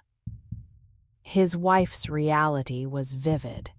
She moved through life with a sense of attachment to the children, to the future, to the idea of family as something that could be built and rebuilt through effort. When the relationship strained, she did not become smaller. She became more present. She documented, planned, tried to keep the household coherent. That kind of presence is a form of vulnerability because it offers the truth of a person openly without defense. The children's reality was simpler and therefore more fragile. They depended on routine and affection. They depended on adults to be predictable in the ways that matter most: safety, attention, protection. They did not possess the adult capacity to interpret subtle emotional drift or to protect themselves from it. Their trust was complete because it had to be. Against that, Chris's drift rayed as a narrowing of attention, a narrowing of tolerance, a narrowing of emotional bandwidth. In households like this, narrowing does not always show as open hostility. It shows as the quiet withdrawal of warmth, the reduction of engagement, the subtle transformation of love into obligation and obligation into resentment. Resentment, when held privately, grows more decisive. It does not stay as a feeling. It becomes a framework. It reorganizes the way a person explains their life. The more resentment accumulates, the more the person begins to experience themselves as owed something: relief, freedom, a different future. The people who stand between them and that future become obstacles rather than partners. Obstacles invite solutions rather than conversations. A conversation risks exposure. It risks negotiation, compromise, accountability. A solution, by contrast, promises finality. It promises that pressure will stop. In the internal logic of a controlling, self-centered person, finality can become more attractive than repair because repair requires surrendering some control. Chris's behavior suggested a deep investment in control as identity. Not control as orderliness, but control as authority over environment and narrative. To lose control is to be seen, and being seen is intolerable when the internal life does not match the image being projected. In that context, deception becomes not an occasional tactic, but a mode of survival. The aftermath of the crime revealed how far that mode had extended. In the first hours, the effort to maintain normalcy did not look like grief seeking help. It looked like a man managing perception, remaining measured, keeping his body and face within a narrow range, responding as if the situation were a problem to be handled rather than a loss that should be tearing through him. As the investigation progressed, the same traits became clearer: emotional flatness where fear should have erupted, tight control where desperation should have broken through, a posture that suggested self-protection rather than searching. The case's public impact grew because it struck at a fundamental assumption about family. Families, even imperfect ones, are imagined as protective units. Conflict is expected, annihilation is not. The idea that a husband and father could erase the lives within his own home without the kind of chaos that announces danger felt like a violation of the social contract. And yet, when people looked back closely, chaos had existed, just not in visible form. It had existed as imbalance, as a household adapting around one person's emotional absence, as a wife doing the labor of connection for two, as children living inside warmth that depended heavily on one parent's effort. This is not uncommon in itself. Many families operate with uneven emotional labor and survive. The difference here was how that unevenness intersected with a personality capable of detachment without remorse and control without empathy. The intersection produced a private world in which elimination could be imagined as a legitimate path to relief. After the formal conclusion, that private world could no longer act outwardly, but its existence remained a lesson in how violence can be incubated inside ordinary life without outward signal. The lesson was not that every quiet man is dangerous or that every strained marriage is a threat. The lesson was that patterns matter, especially patterns of emotional coldness that persist across contexts, patterns of control that require others to shrink, patterns of manipulation that treat reality as something to be shaped rather than shared. The story continued to live in how people recalibrated their perceptions. Some became more attentive to subtle imbalances: who apologizes first, who always adjusts, who carries the household's emotional atmosphere. Some became more sensitive to the difference between privacy and secrecy, between calm and emptiness, between discipline and domination. And still, even with that recalibration, the most haunting aspect remained the ordinariness of the setting. The neat street, the quiet driveway, the closed front door, a place where nothing outwardly screamed for intervention, while inside, a man had already rehearsed absence long enough that absence became action. The world prefers to believe that catastrophe announces itself. This story suggests otherwise. It suggests that sometimes catastrophe arrives wrapped in routine, supported by control, and hidden behind a face that remains steady even when everything human should be breaking. Routine is not only what people do. It is what people stop noticing. It is the rhythm that allows life to proceed without constant evaluation, the background hum that makes a household feel stable even when it is emotionally misaligned. In the Watts home, routine functioned as both comfort and cover. It kept the surface coherent while the internal fabric thinned. The weeks leading up to the crime were not marked by visible collapse. They were marked by subtle shifts in posture and presence, the kind that can be explained away as stress, fatigue, distraction. A man becomes quieter. A man becomes more private. A man seems preoccupied. These are common states, and because they are common, they rarely trigger alarm. The mind prefers the simplest explanation: work pressure, personal strain, a phase that will pass. But phases pass only when something changes. In this story, what changed was not the pressure itself, but Chris's orientation toward it. He did not appear to move toward repair. He appeared to move toward escape, and not the ordinary escape of taking space or seeking relief through rest, but a deeper escape, an imagined future where the problem was not managed but removed. That imagined future is where his controlling nature becomes most evident.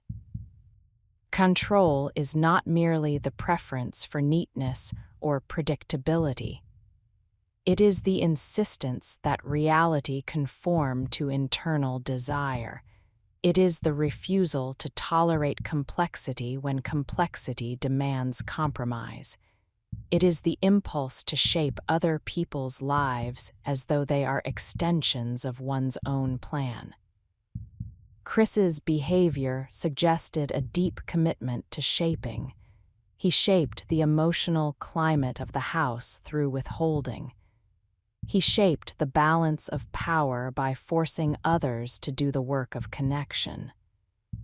And later, he attempted to shape the public narrative through restrained performance, presenting himself as calm, reasonable, centered, while the people around him were consumed by urgency and fear. In many situations, calm is a gift. In this one, it became a discrepancy that could not be ignored. The problem was not that he remained composed. The problem was what that composure seemed to protect. It protected his image more than it protected his missing family. It preserved his internal stability even as the world demanded an outward human collapse. When the evidence tightened, the discrepancy widened. The story moved from uncertainty to reconstruction. Reconstruction is a different kind of tension. It is not driven by hope of reversal, but by the slow assembly of what has already happened. It turns time into a corridor with locked doors, each opened in sequence until the full shape of the event is revealed. This is where the family's humanity becomes most central. Not because it is argued, but because it is contrasted against the cold mechanics of removal.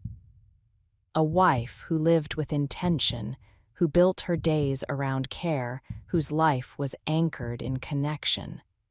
Children whose lives were defined by dependence and trust, by the assumption that adults are safe.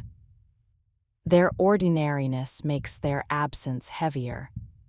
Their warmth makes the emptiness feel sharper. The legal system, when it took hold of the case, did not amplify drama, it reduced it. It placed the story inside structured steps, inside rooms where emotion is contained by procedure, where each movement is controlled by schedule. There is a particular cruelty in this necessary process. Grief must coexist with formality, and the worst act of a family's life must be translated into language that can be filed. In those spaces, the atmosphere becomes thick with restraint. People sit with their bodies held tightly, as if movement might release something they cannot afford to release in public. Faces remain fixed, not because feeling is absent, but because feeling is too large. The air holds the pressure of people trying not to collapse. Chris's presence in that atmosphere remained defined by self-containment. He did not appear to dissolve into visible remorse. He did not appear to be unmoored by the damage. His posture suggested endurance, but endurance without softness becomes something else. It becomes a refusal to be changed by what has occurred. This refusal is one of the quiet horrors of the case. Not the fact of crime alone, but the impression that the man responsible could sit within the aftermath without appearing transformed by the human loss he caused. It is the sense that empathy was not merely suppressed in a moment, but absent as a governing principle. When the case reached its fixed outcome, it did not close the story for the people left behind. It only stabilized the facts. The question of why, the question of how someone becomes capable of such erasure, remained open because it cannot be answered by procedure alone. It requires looking at the preceding years, at the gradual evolution of imbalance, at the way control can become domination without ever raising its voice. The public continued to return to the case because it offered a terrifying mirror, a suburban home, a family that looked familiar, a man who did not appear monstrous on the surface, only restrained, quiet, controlled. The danger was not theatrical. It was domestic. It was built from ordinary materials, emotional distance, image maintenance, and a private world where other people's lives became negotiable. This is why the story lingers in the mind long after the legal conclusion. Because it suggests that warning signs can be behavioral rather than dramatic. That the most important signals are often the smallest, a persistent emotional coldness that does not fluctuate, a pattern of control that requires others to shrink, a way of moving through family life as though connection is an accessory rather than a bond. And beneath those signals is a final, unsettling recognition that the house did not change shape when the family disappeared. The walls did not announce a catastrophe. The neighborhood did not know. The driveway looked the same. The street remained quiet. The world continued to believe in routine. And inside that belief, a man carried out a decision that routine could not prevent. Because routine, for all its comfort, cannot protect a family when the threat is not outside the door, but already inside, standing still, practicing absence until absence becomes permanent. Routine could not protect them because routine does not evaluate intent. It evaluates repetition. It rewards predictability. It assumes continuity. In a household where one person's interior life has shifted toward eradication, repetition becomes a mask that grows more convincing with time. The more ordinary the days appear, the less anyone wants to imagine what might be gathering behind them. After the case hardened into record and consequence, the world attempted to place it in a category that would make it manageable. Some treated it as anomaly, a rare eruption of violence in a place built for safety. Others treated it as warning, a sign that the familiar can conceal anything. Both responses were attempts to restore meaning after meaning had been shredded, but the story resisted being neatly contained, because it was not only about a crime. It was about a domestic atmosphere, about how emotional imbalance can become normalized, how one person's cold center can become the gravitational point of a home, how warmth can be forced to compensate until it becomes part of the camouflage. In retrospect, Chris's behavior did not look like sudden transformation. It looked like continuity.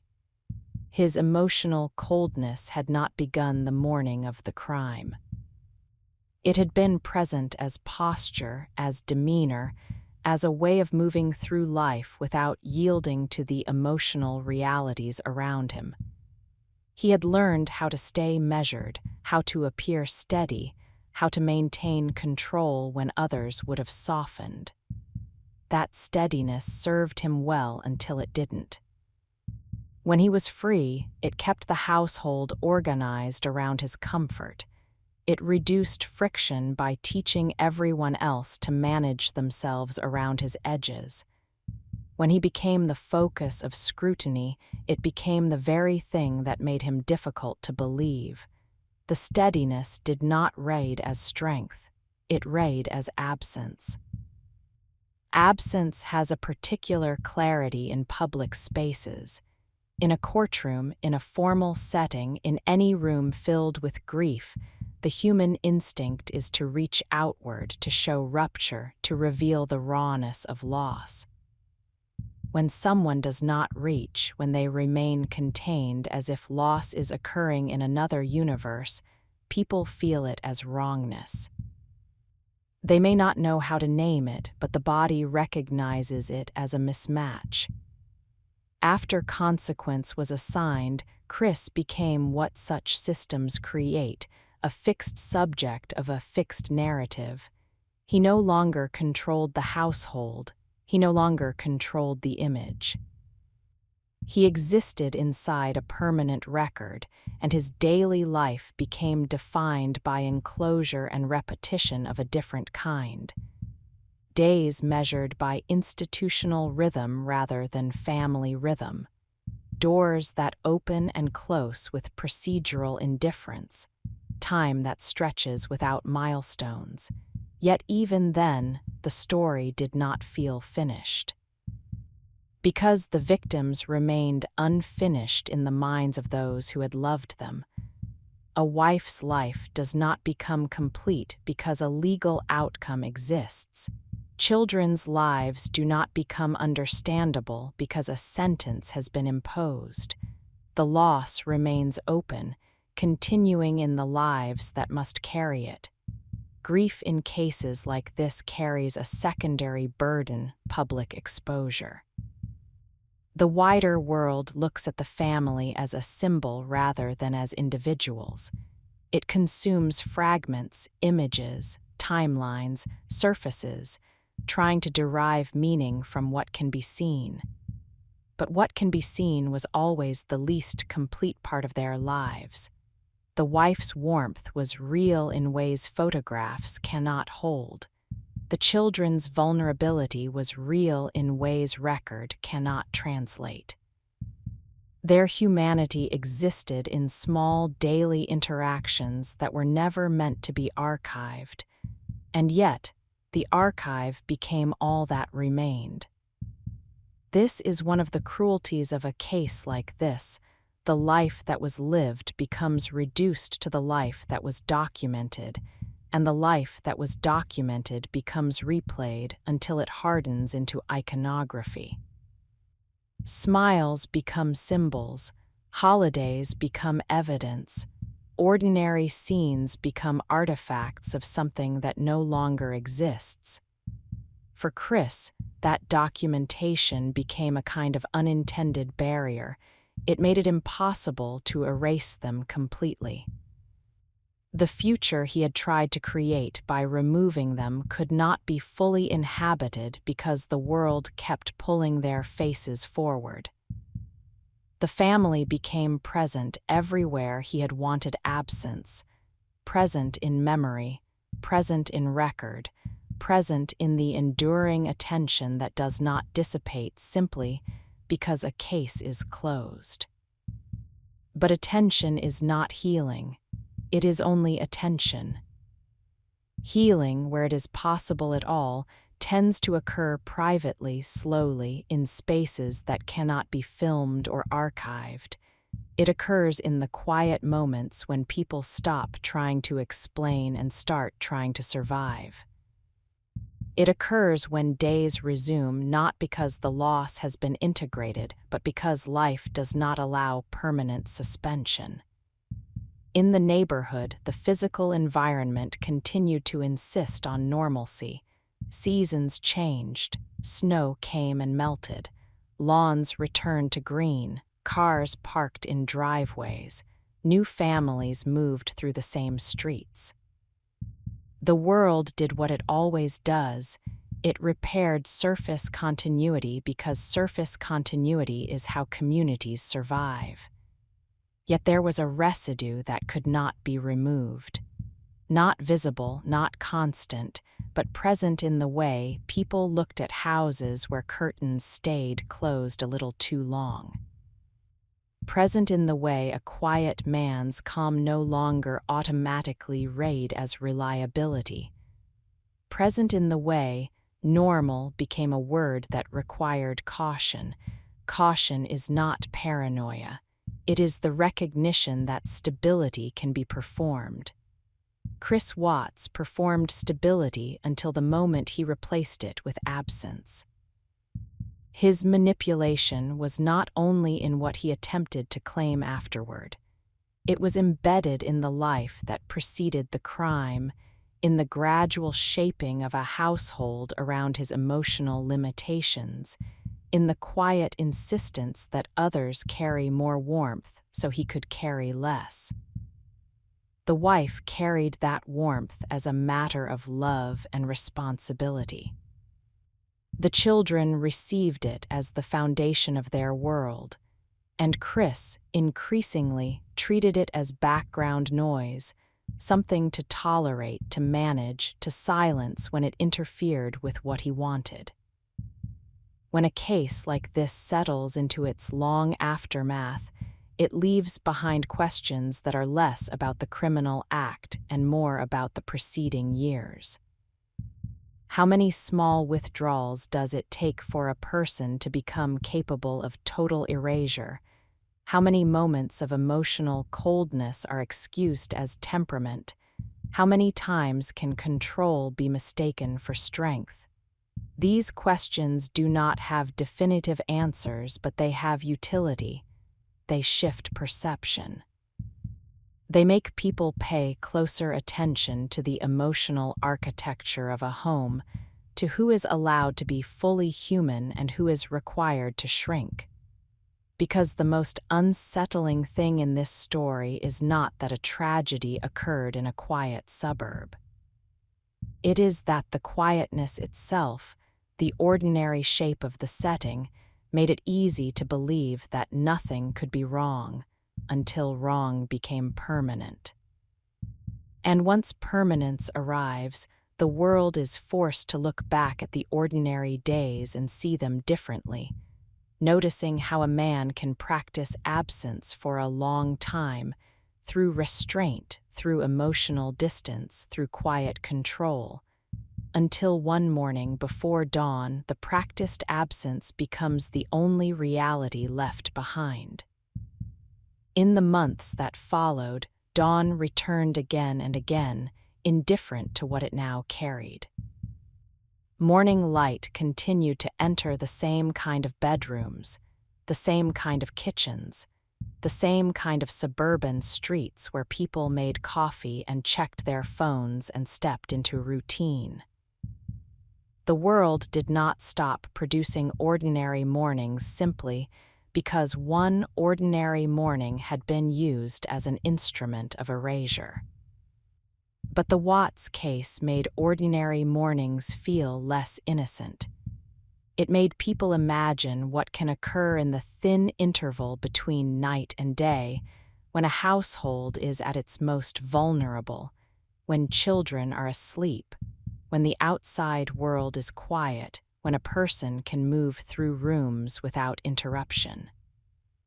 It made that interval feel like a space where intention can operate without resistance. Intention is the part of the story that remains hardest to sit with, not the fact of conflict, not the fact of strain, but the conversion of strain into decision. In many lives, tension produces argument, separation, heartbreak, a splitting of futures.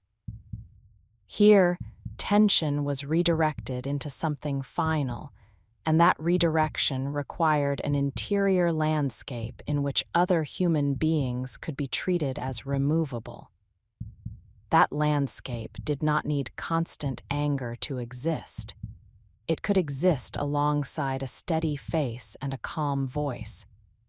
It could exist inside a man who appeared functional, who maintained his job, who moved through social spaces with an outward simplicity that did not invite deeper scrutiny.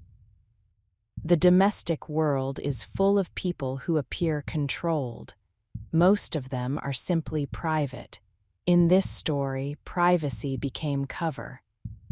After the case, when people tried to reconstruct the domestic dynamic, they found not a household defined by constant open hostility, but one defined by imbalance. A wife whose emotional life was expansive, who carried the relational labor openly and persistently.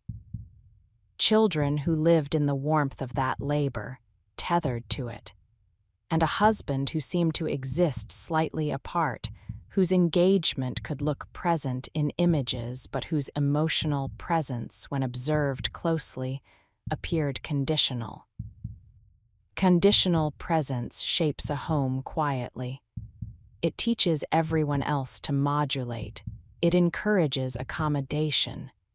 It creates a subtle hierarchy of needs where one person's comfort becomes the governing principle and everyone else's discomfort becomes something to be absorbed. The household becomes skilled at preventing disruption, not because it is peaceful, but because it is trained. Training can look like harmony from the outside. It looks like a family that keeps functioning. It looks like order. It looks like efficiency. It looks like calm. The Watts case revealed how easily these qualities can coexist with a private erosion of empathy. When Chris's life was reduced to institutional routine, the same qualities appeared again in a different context. Institutions run on repetition. Days become units of time rather than experiences. Meals arrive at set intervals. Doors open and close according to schedule. In such an environment, a person who is emotionally contained can appear adapted. A person who does not depend on emotional exchange can appear stable, yet stability in confinement is not the same as humanity. The absence that had been practiced inside the household did not vanish in confinement. It simply lost its audience.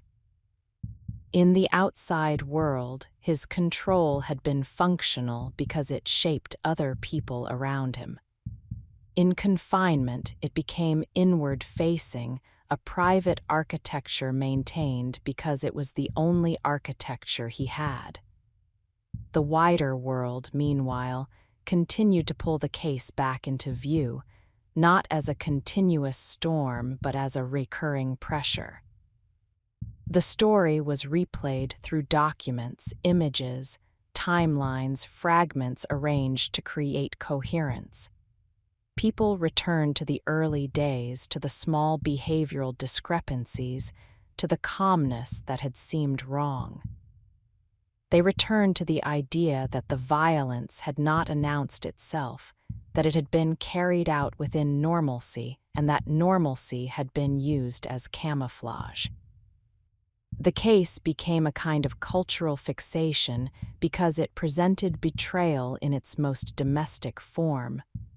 Not betrayal of a stranger, not betrayal of an acquaintance, but betrayal of the people most dependent on him. A wife who had anchored her life in family. Children whose trust had been complete. The betrayal was not only what happened to them, but what it did to the concept of home as a safe container. Home is where people accept vulnerability as default. They lower the guard that protects them in public. They allow themselves to be tired, imperfect, unpresentable. They assume that the people inside the home will not use that vulnerability against them. The Watts case created a lingering unease because it suggested that vulnerability can be exploited when one person in the home is operating by different internal rules. Those rules were never written on the walls. They existed in behavior, in how easily he withdrew, in how he appeared to remain centered when others needed him to move toward them, in how he seemed to experience family not as reciprocal relationship, but as structure, a structure that could be maintained when useful and dismantled when inconvenient. This is where manipulation stops being a social tactic and becomes an existential posture. It is no longer about persuading someone in a moment. It is about shaping a life so that other people exist primarily as roles within one's own narrative. A wife becomes a function. Children become attachments. The self becomes the only fully real subject. When a person lives this way long enough, empathy becomes unnecessary. Not because it has been argued away, but because it is not needed for the internal narrative to remain coherent. The internal narrative is self-sustaining. It does not require the other person's inner life to be acknowledged. It requires only that the other person behave within expected limits. If they do not, they become a disruption. Disruption threatens control, and control in this story was not merely a preference.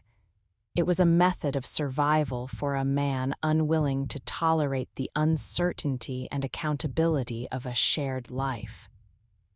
When the shared life demanded honesty, negotiation, and compromise, when it demanded that he accept consequences that did not benefit him, he did not expand into that demand.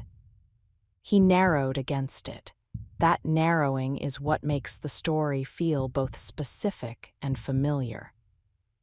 Specific because of its outcome, familiar because many people have seen versions of emotional narrowing, less extreme, less final, inside ordinary relationships. A partner who withholds affection as leverage. A partner who stays calm while others become desperate, using that calm as a form of superiority. A partner who treats emotion as weakness and responsiveness as inconvenience. Most such patterns do not end in catastrophe, but they are still patterns of power. Power is often quiet in domestic spaces. It is embedded in who gets to leave the room and who follows, in who decides when a conversation ends, in who is allowed to be tired and who must continue performing, in who is required to be emotionally available and who is permitted to remain distant without consequence. In the Watts home, power had settled into a quiet distribution. His emotional absence carried authority because it forced others to compensate. Her emotional presence became labor because it was required to keep the household coherent. The children's vulnerability remained dependent on her labor. The family's warmth was real, but it had become asymmetrical, concentrated in the mother, absent or conditional in the father. When that asymmetry collided with his desire for a different future, the family became an obstacle. Not in the sense of dramatic open antagonism, but in the sense of logistical inconvenience. An inconvenient marriage. Inconvenient responsibilities. Inconvenient attachments. The word inconvenient is too small for what it came to mean, and that mismatch is part of the horror, the smallness of the internal reasoning that can precede the largest harm. Afterward, the world tried to name what it could. It named dates, it named outcomes, it named consequence. But the internal world remained partly inaccessible, not because it was mysterious, but because it was banal in its structure, self-centered desire, emotional coldness, control preserved at all costs. Banal does not mean harmless, it means recognizable. It means built from materials found in many lives, only here, arranged into something catastrophic. As the story continued to circulate, it altered how people spoke about warning signs. Not in overt, dramatic terms, but in quieter observations. The unnatural steadiness under pressure. The absence of outward searching. The way a person's body remains more focused on managing appearance than on reaching for connection. The sense that empathy has become performative rather than reflexive. These are not diagnostic tools. They are simply the kinds of details that become louder after a case like this, because the mind wants to believe it can see the edge of danger before it arrives. The mind wants to believe it can translate tragedy into instruction.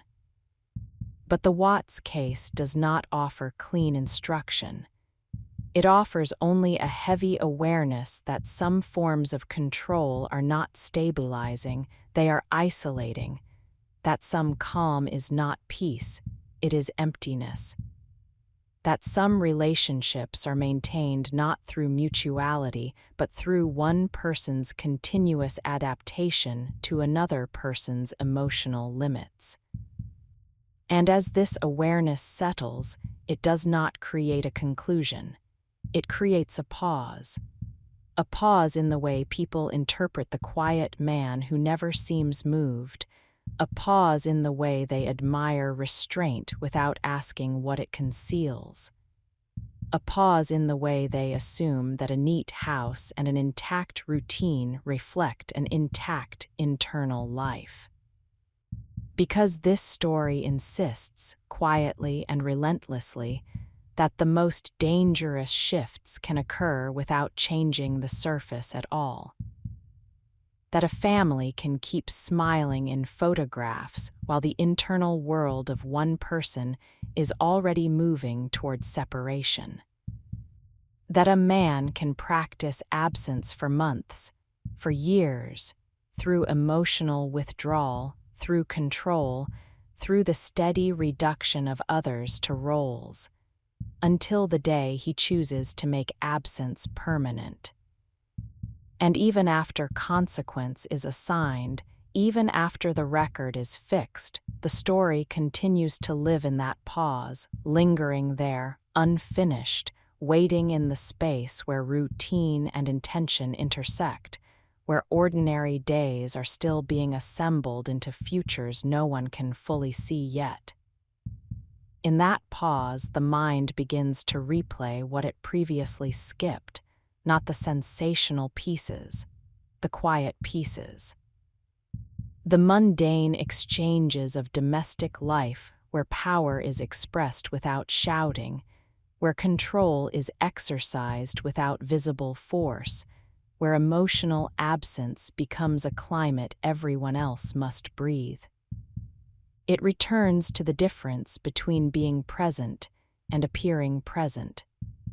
Chris Watts had learned how to occupy the role of husband and father in a way that satisfied surface expectation. He could stand in the right places, attend the right moments, move through family life with the minimal gestures that signal participation. But participation without emotional investment becomes a kind of mimicry. It looks correct while remaining hollow. Hollow is not immediately obvious in a functioning household because the household adapts. It fills the hollow with someone else's energy. It compensates. It covers. In the Watts home, the compensation came largely from his wife. She supplied warmth as if warmth could stabilize the entire structure. She poured herself into the routines, the planning, the documentation of life, small human attempts to anchor a family against drift. The children lived inside that anchor. They were tethered to her emotional presence, to the way she made life vivid and responsive. Children do not interpret relational imbalance as imbalance. They interpret it as weather. They accept what the home offers them and shape themselves around it. If the home is warm, they lean into warmth. If the home is uncertain, they learn caution without knowing why. The tragedy of that dependence is that it can be weaponized by someone who does not experience it as sacred. A person with intact empathy feels the weight of a child's trust instinctively. It constrains them. It makes certain actions unthinkable because the child's vulnerability is felt as real and binding. In this story, that constraint appears to have weakened, as though trust had become background noise rather than moral gravity. That weakening does not happen overnight. It develops through repeated emotional withdrawal, through the steady practice of not responding, not engaging, not being moved. Each time a person refuses to meet another person's emotional reality, they create distance. Each time they insist that their own comfort remains central, they shift the balance of power. Over time, that balance becomes structural. Structural imbalance changes what is possible inside a home.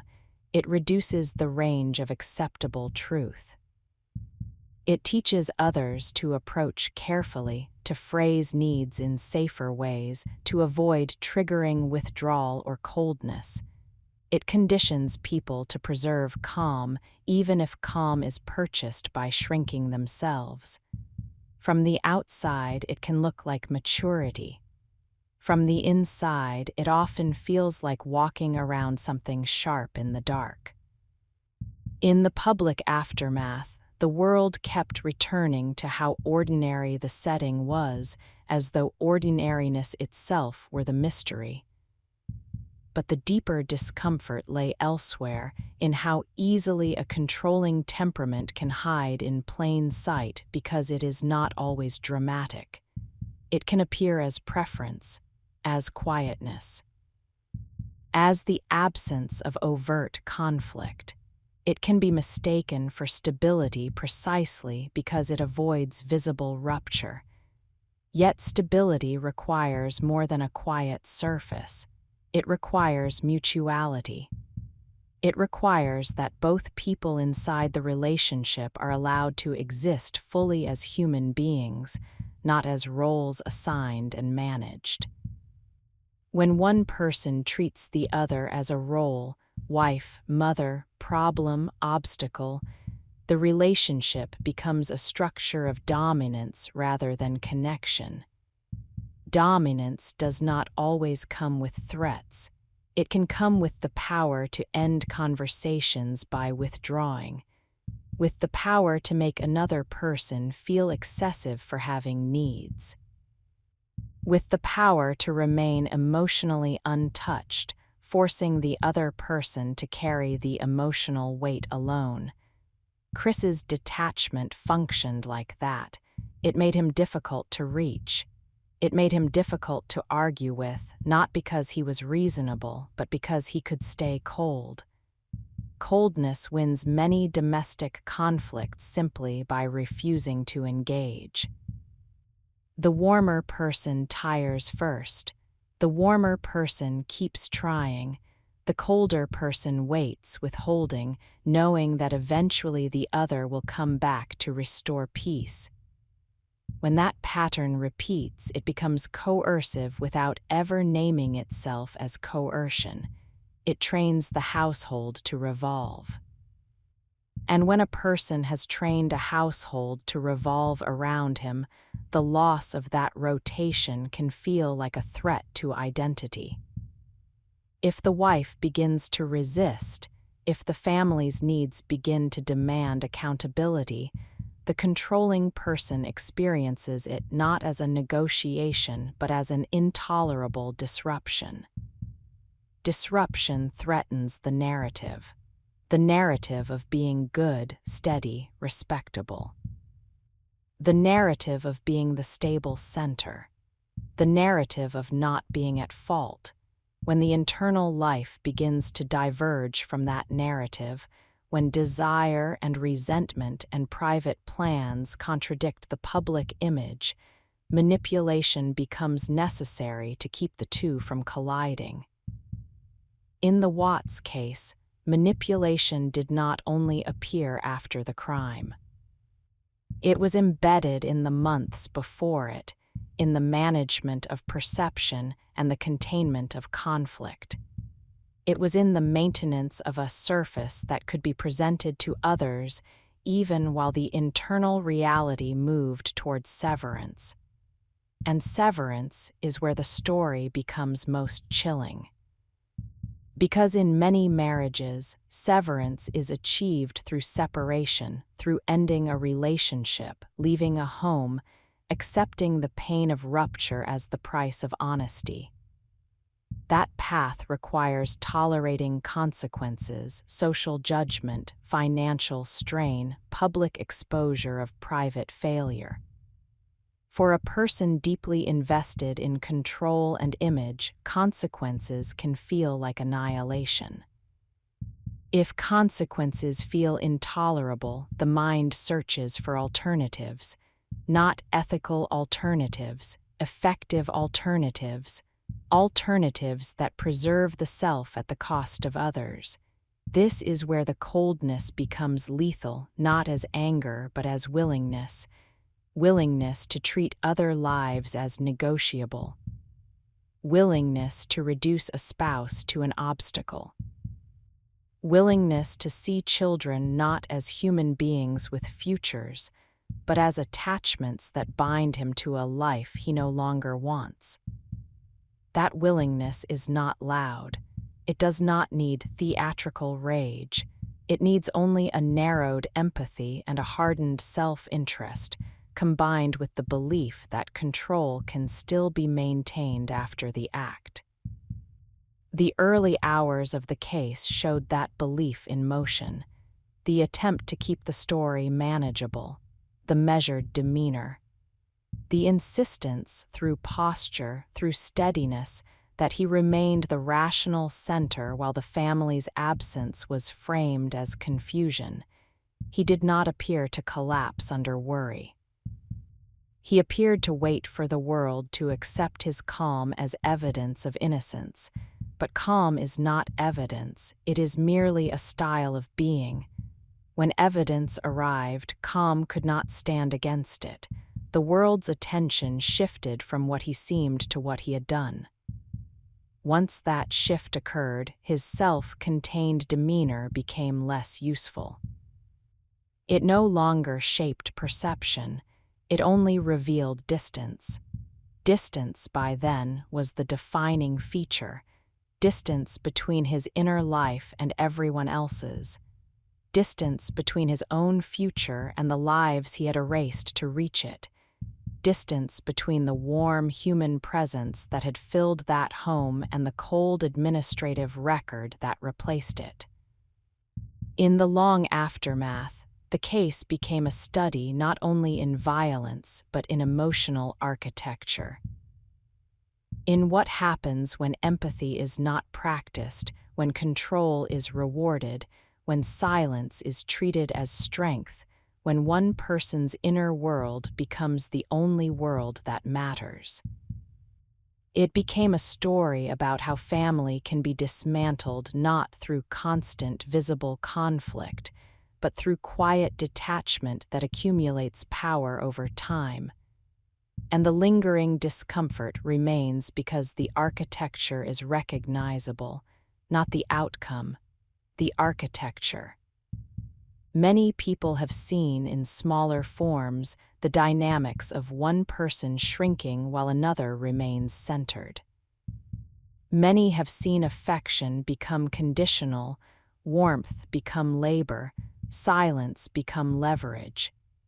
The Watts case did not invent these dynamics.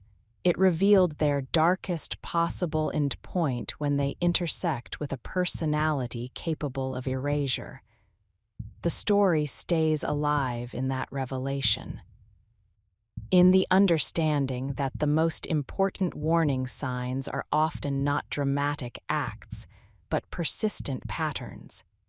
The steady emotional coldness that never warms, the controlled demeanor that never softens, the manipulation that shows itself not in explosive lies, but in the quiet insistence that reality must conform to one person's needs.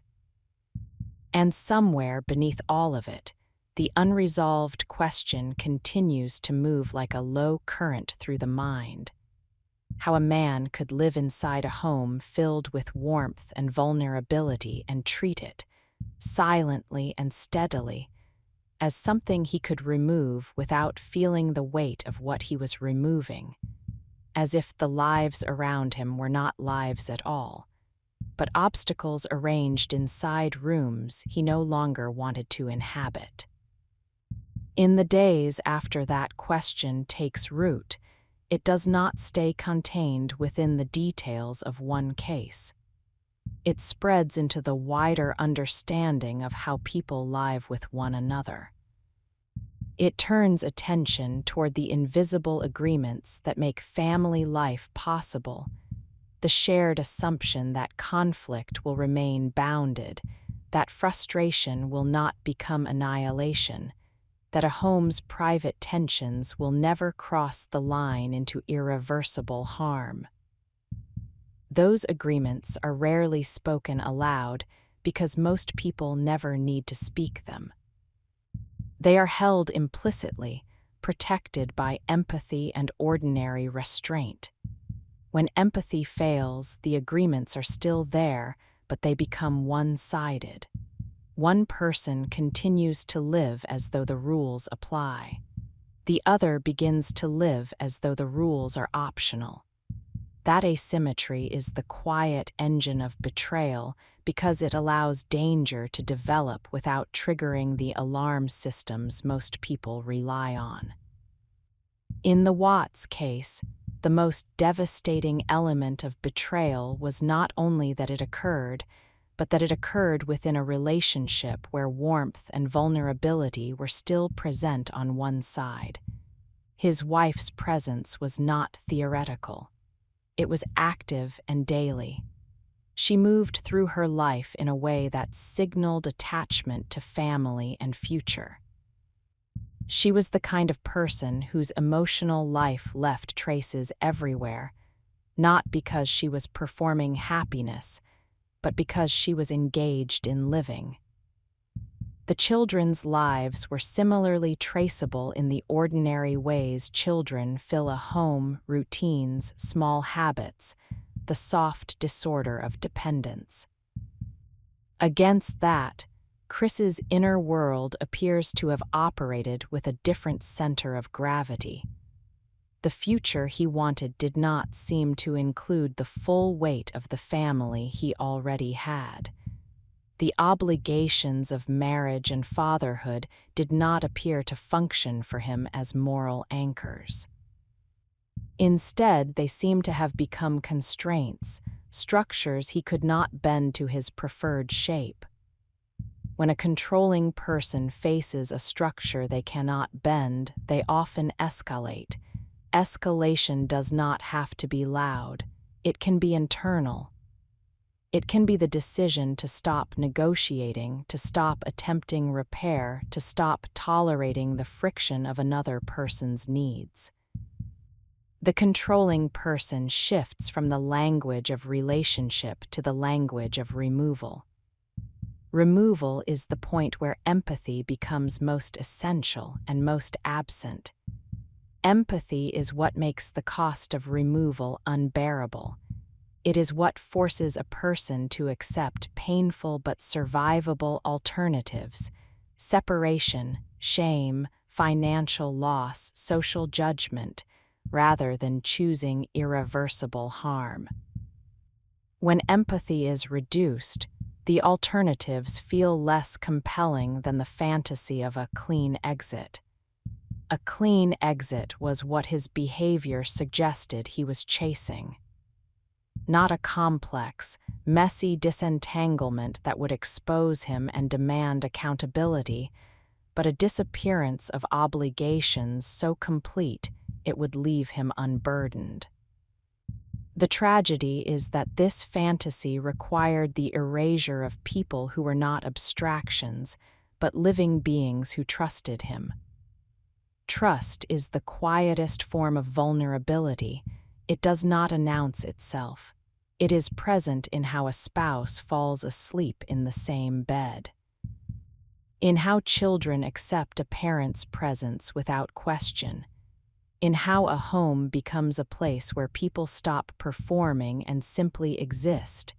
Trust is what allows ordinary life to proceed. When that trust is exploited, the harm extends beyond the immediate victims. It changes how others hold their own trust afterward.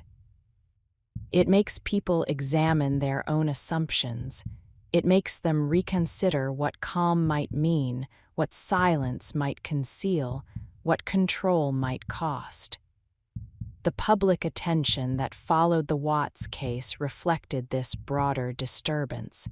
It was not only curiosity. It was the collective impulse to find a boundary, a signal, a point of divergence that would make the world feel more predictable. People wanted to locate the moment when the story stopped being a strained marriage and became something lethal, but the case offered no clean boundary. Instead, it offered a slow drift, the gradual reduction of relational reciprocity, the quiet consolidation of power within one person's emotional withholding, the increasing investment in image, the narrowing of empathy, the internal justification of self-interest as necessity. These are not cinematic events. They are ordinary processes. That is why they are so dangerous when combined in the wrong person. They do not attract intervention because they look like common marital strain, common stress responses, common personality differences. The world has learned to tolerate a great deal of emotional imbalance because imbalance is everywhere. What made this case different was the end point, and what that end point revealed about the person at its center. A man who could remain emotionally flat while others panicked. A man who could prioritize his own narrative stability while the lives around him were missing.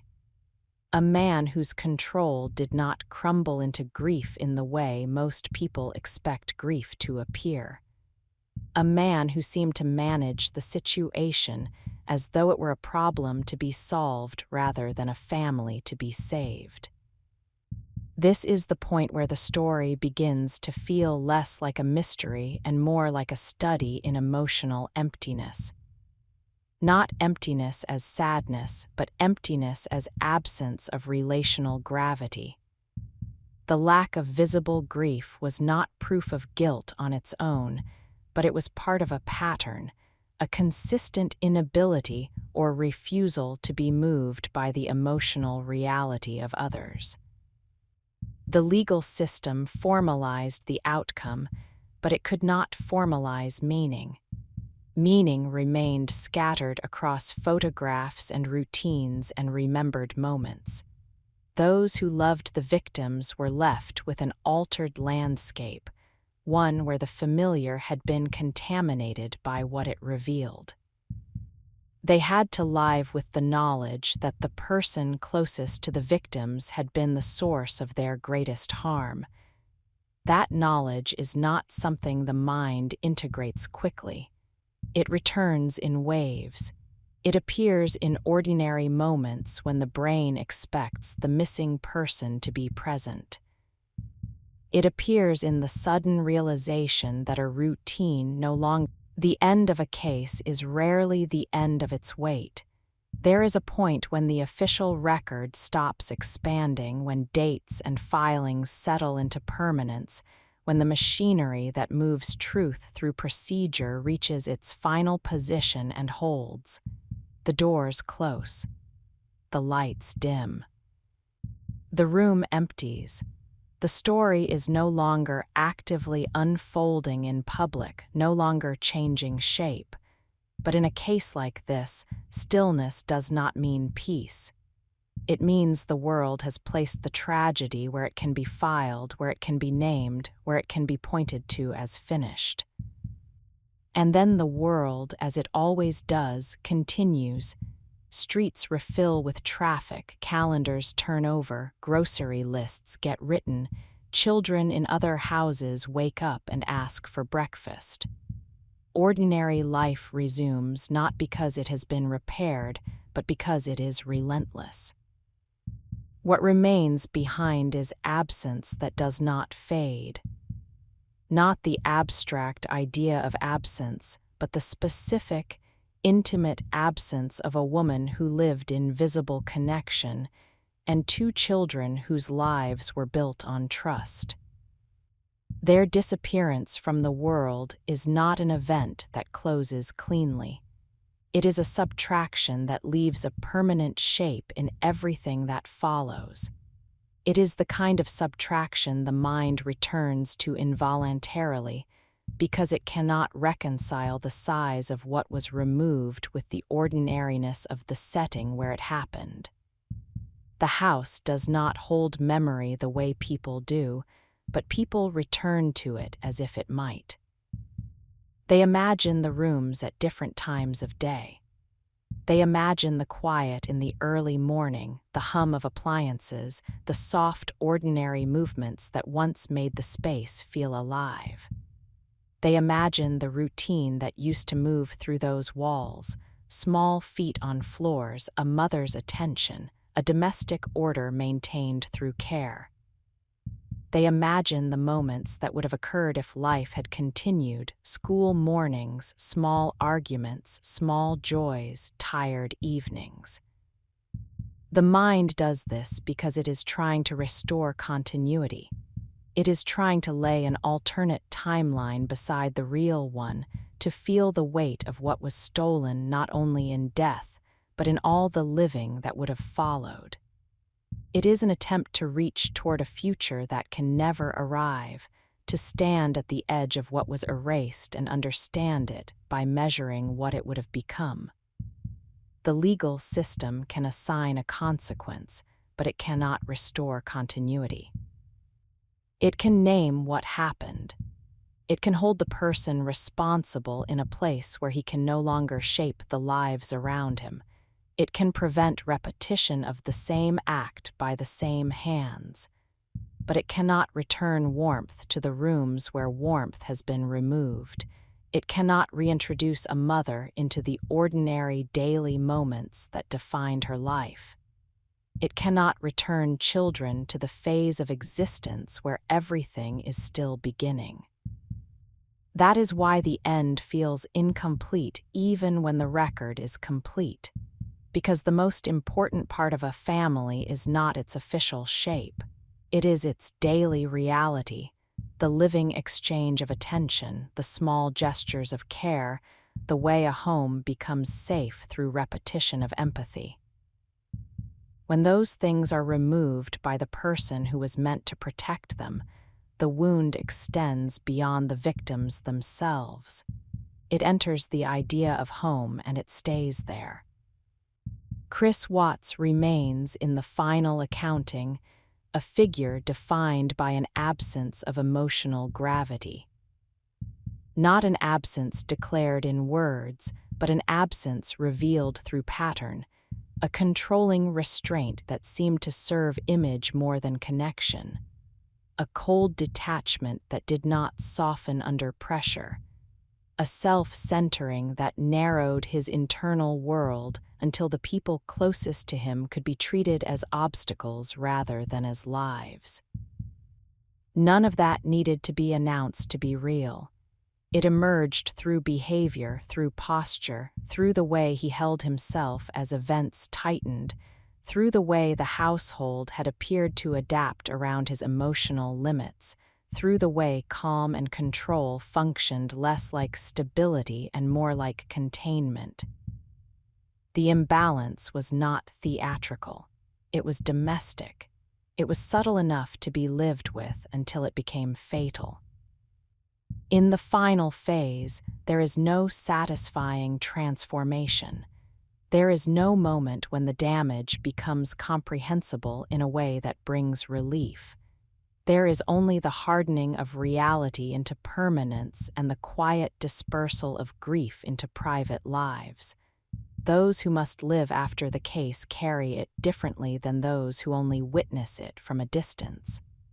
For them, the story is not an object of attention.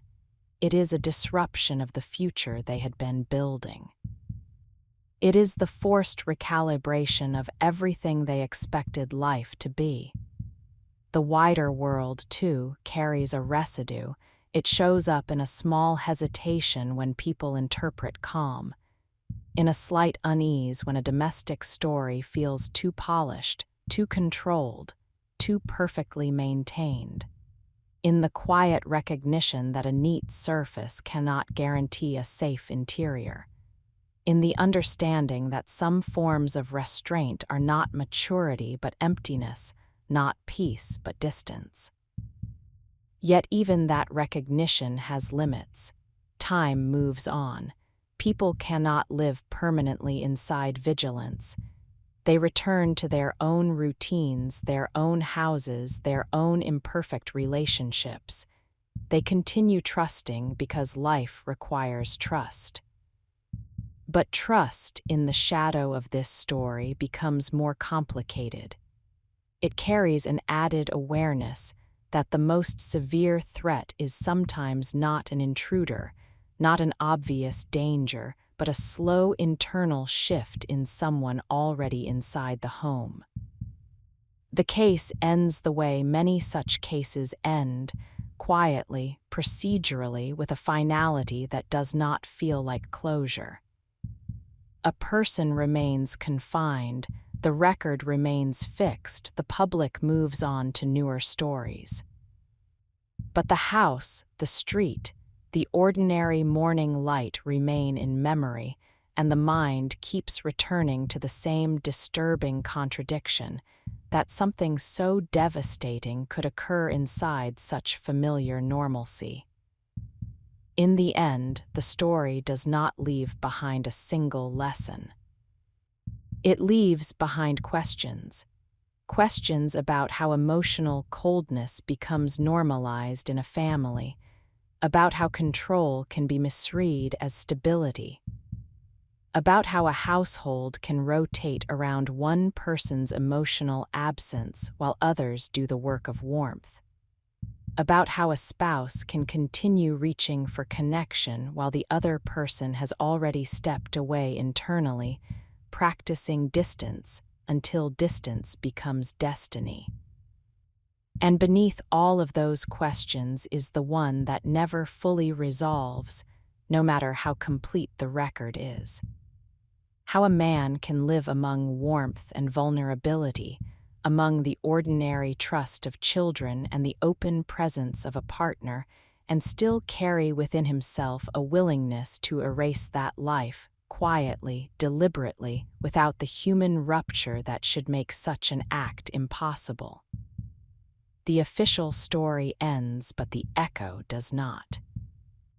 It lingers in the image of a quiet street at dawn, a house holding the outlines of a family's routines, and the unsettling understanding that normalcy can be performed even as something irreversible is already in motion.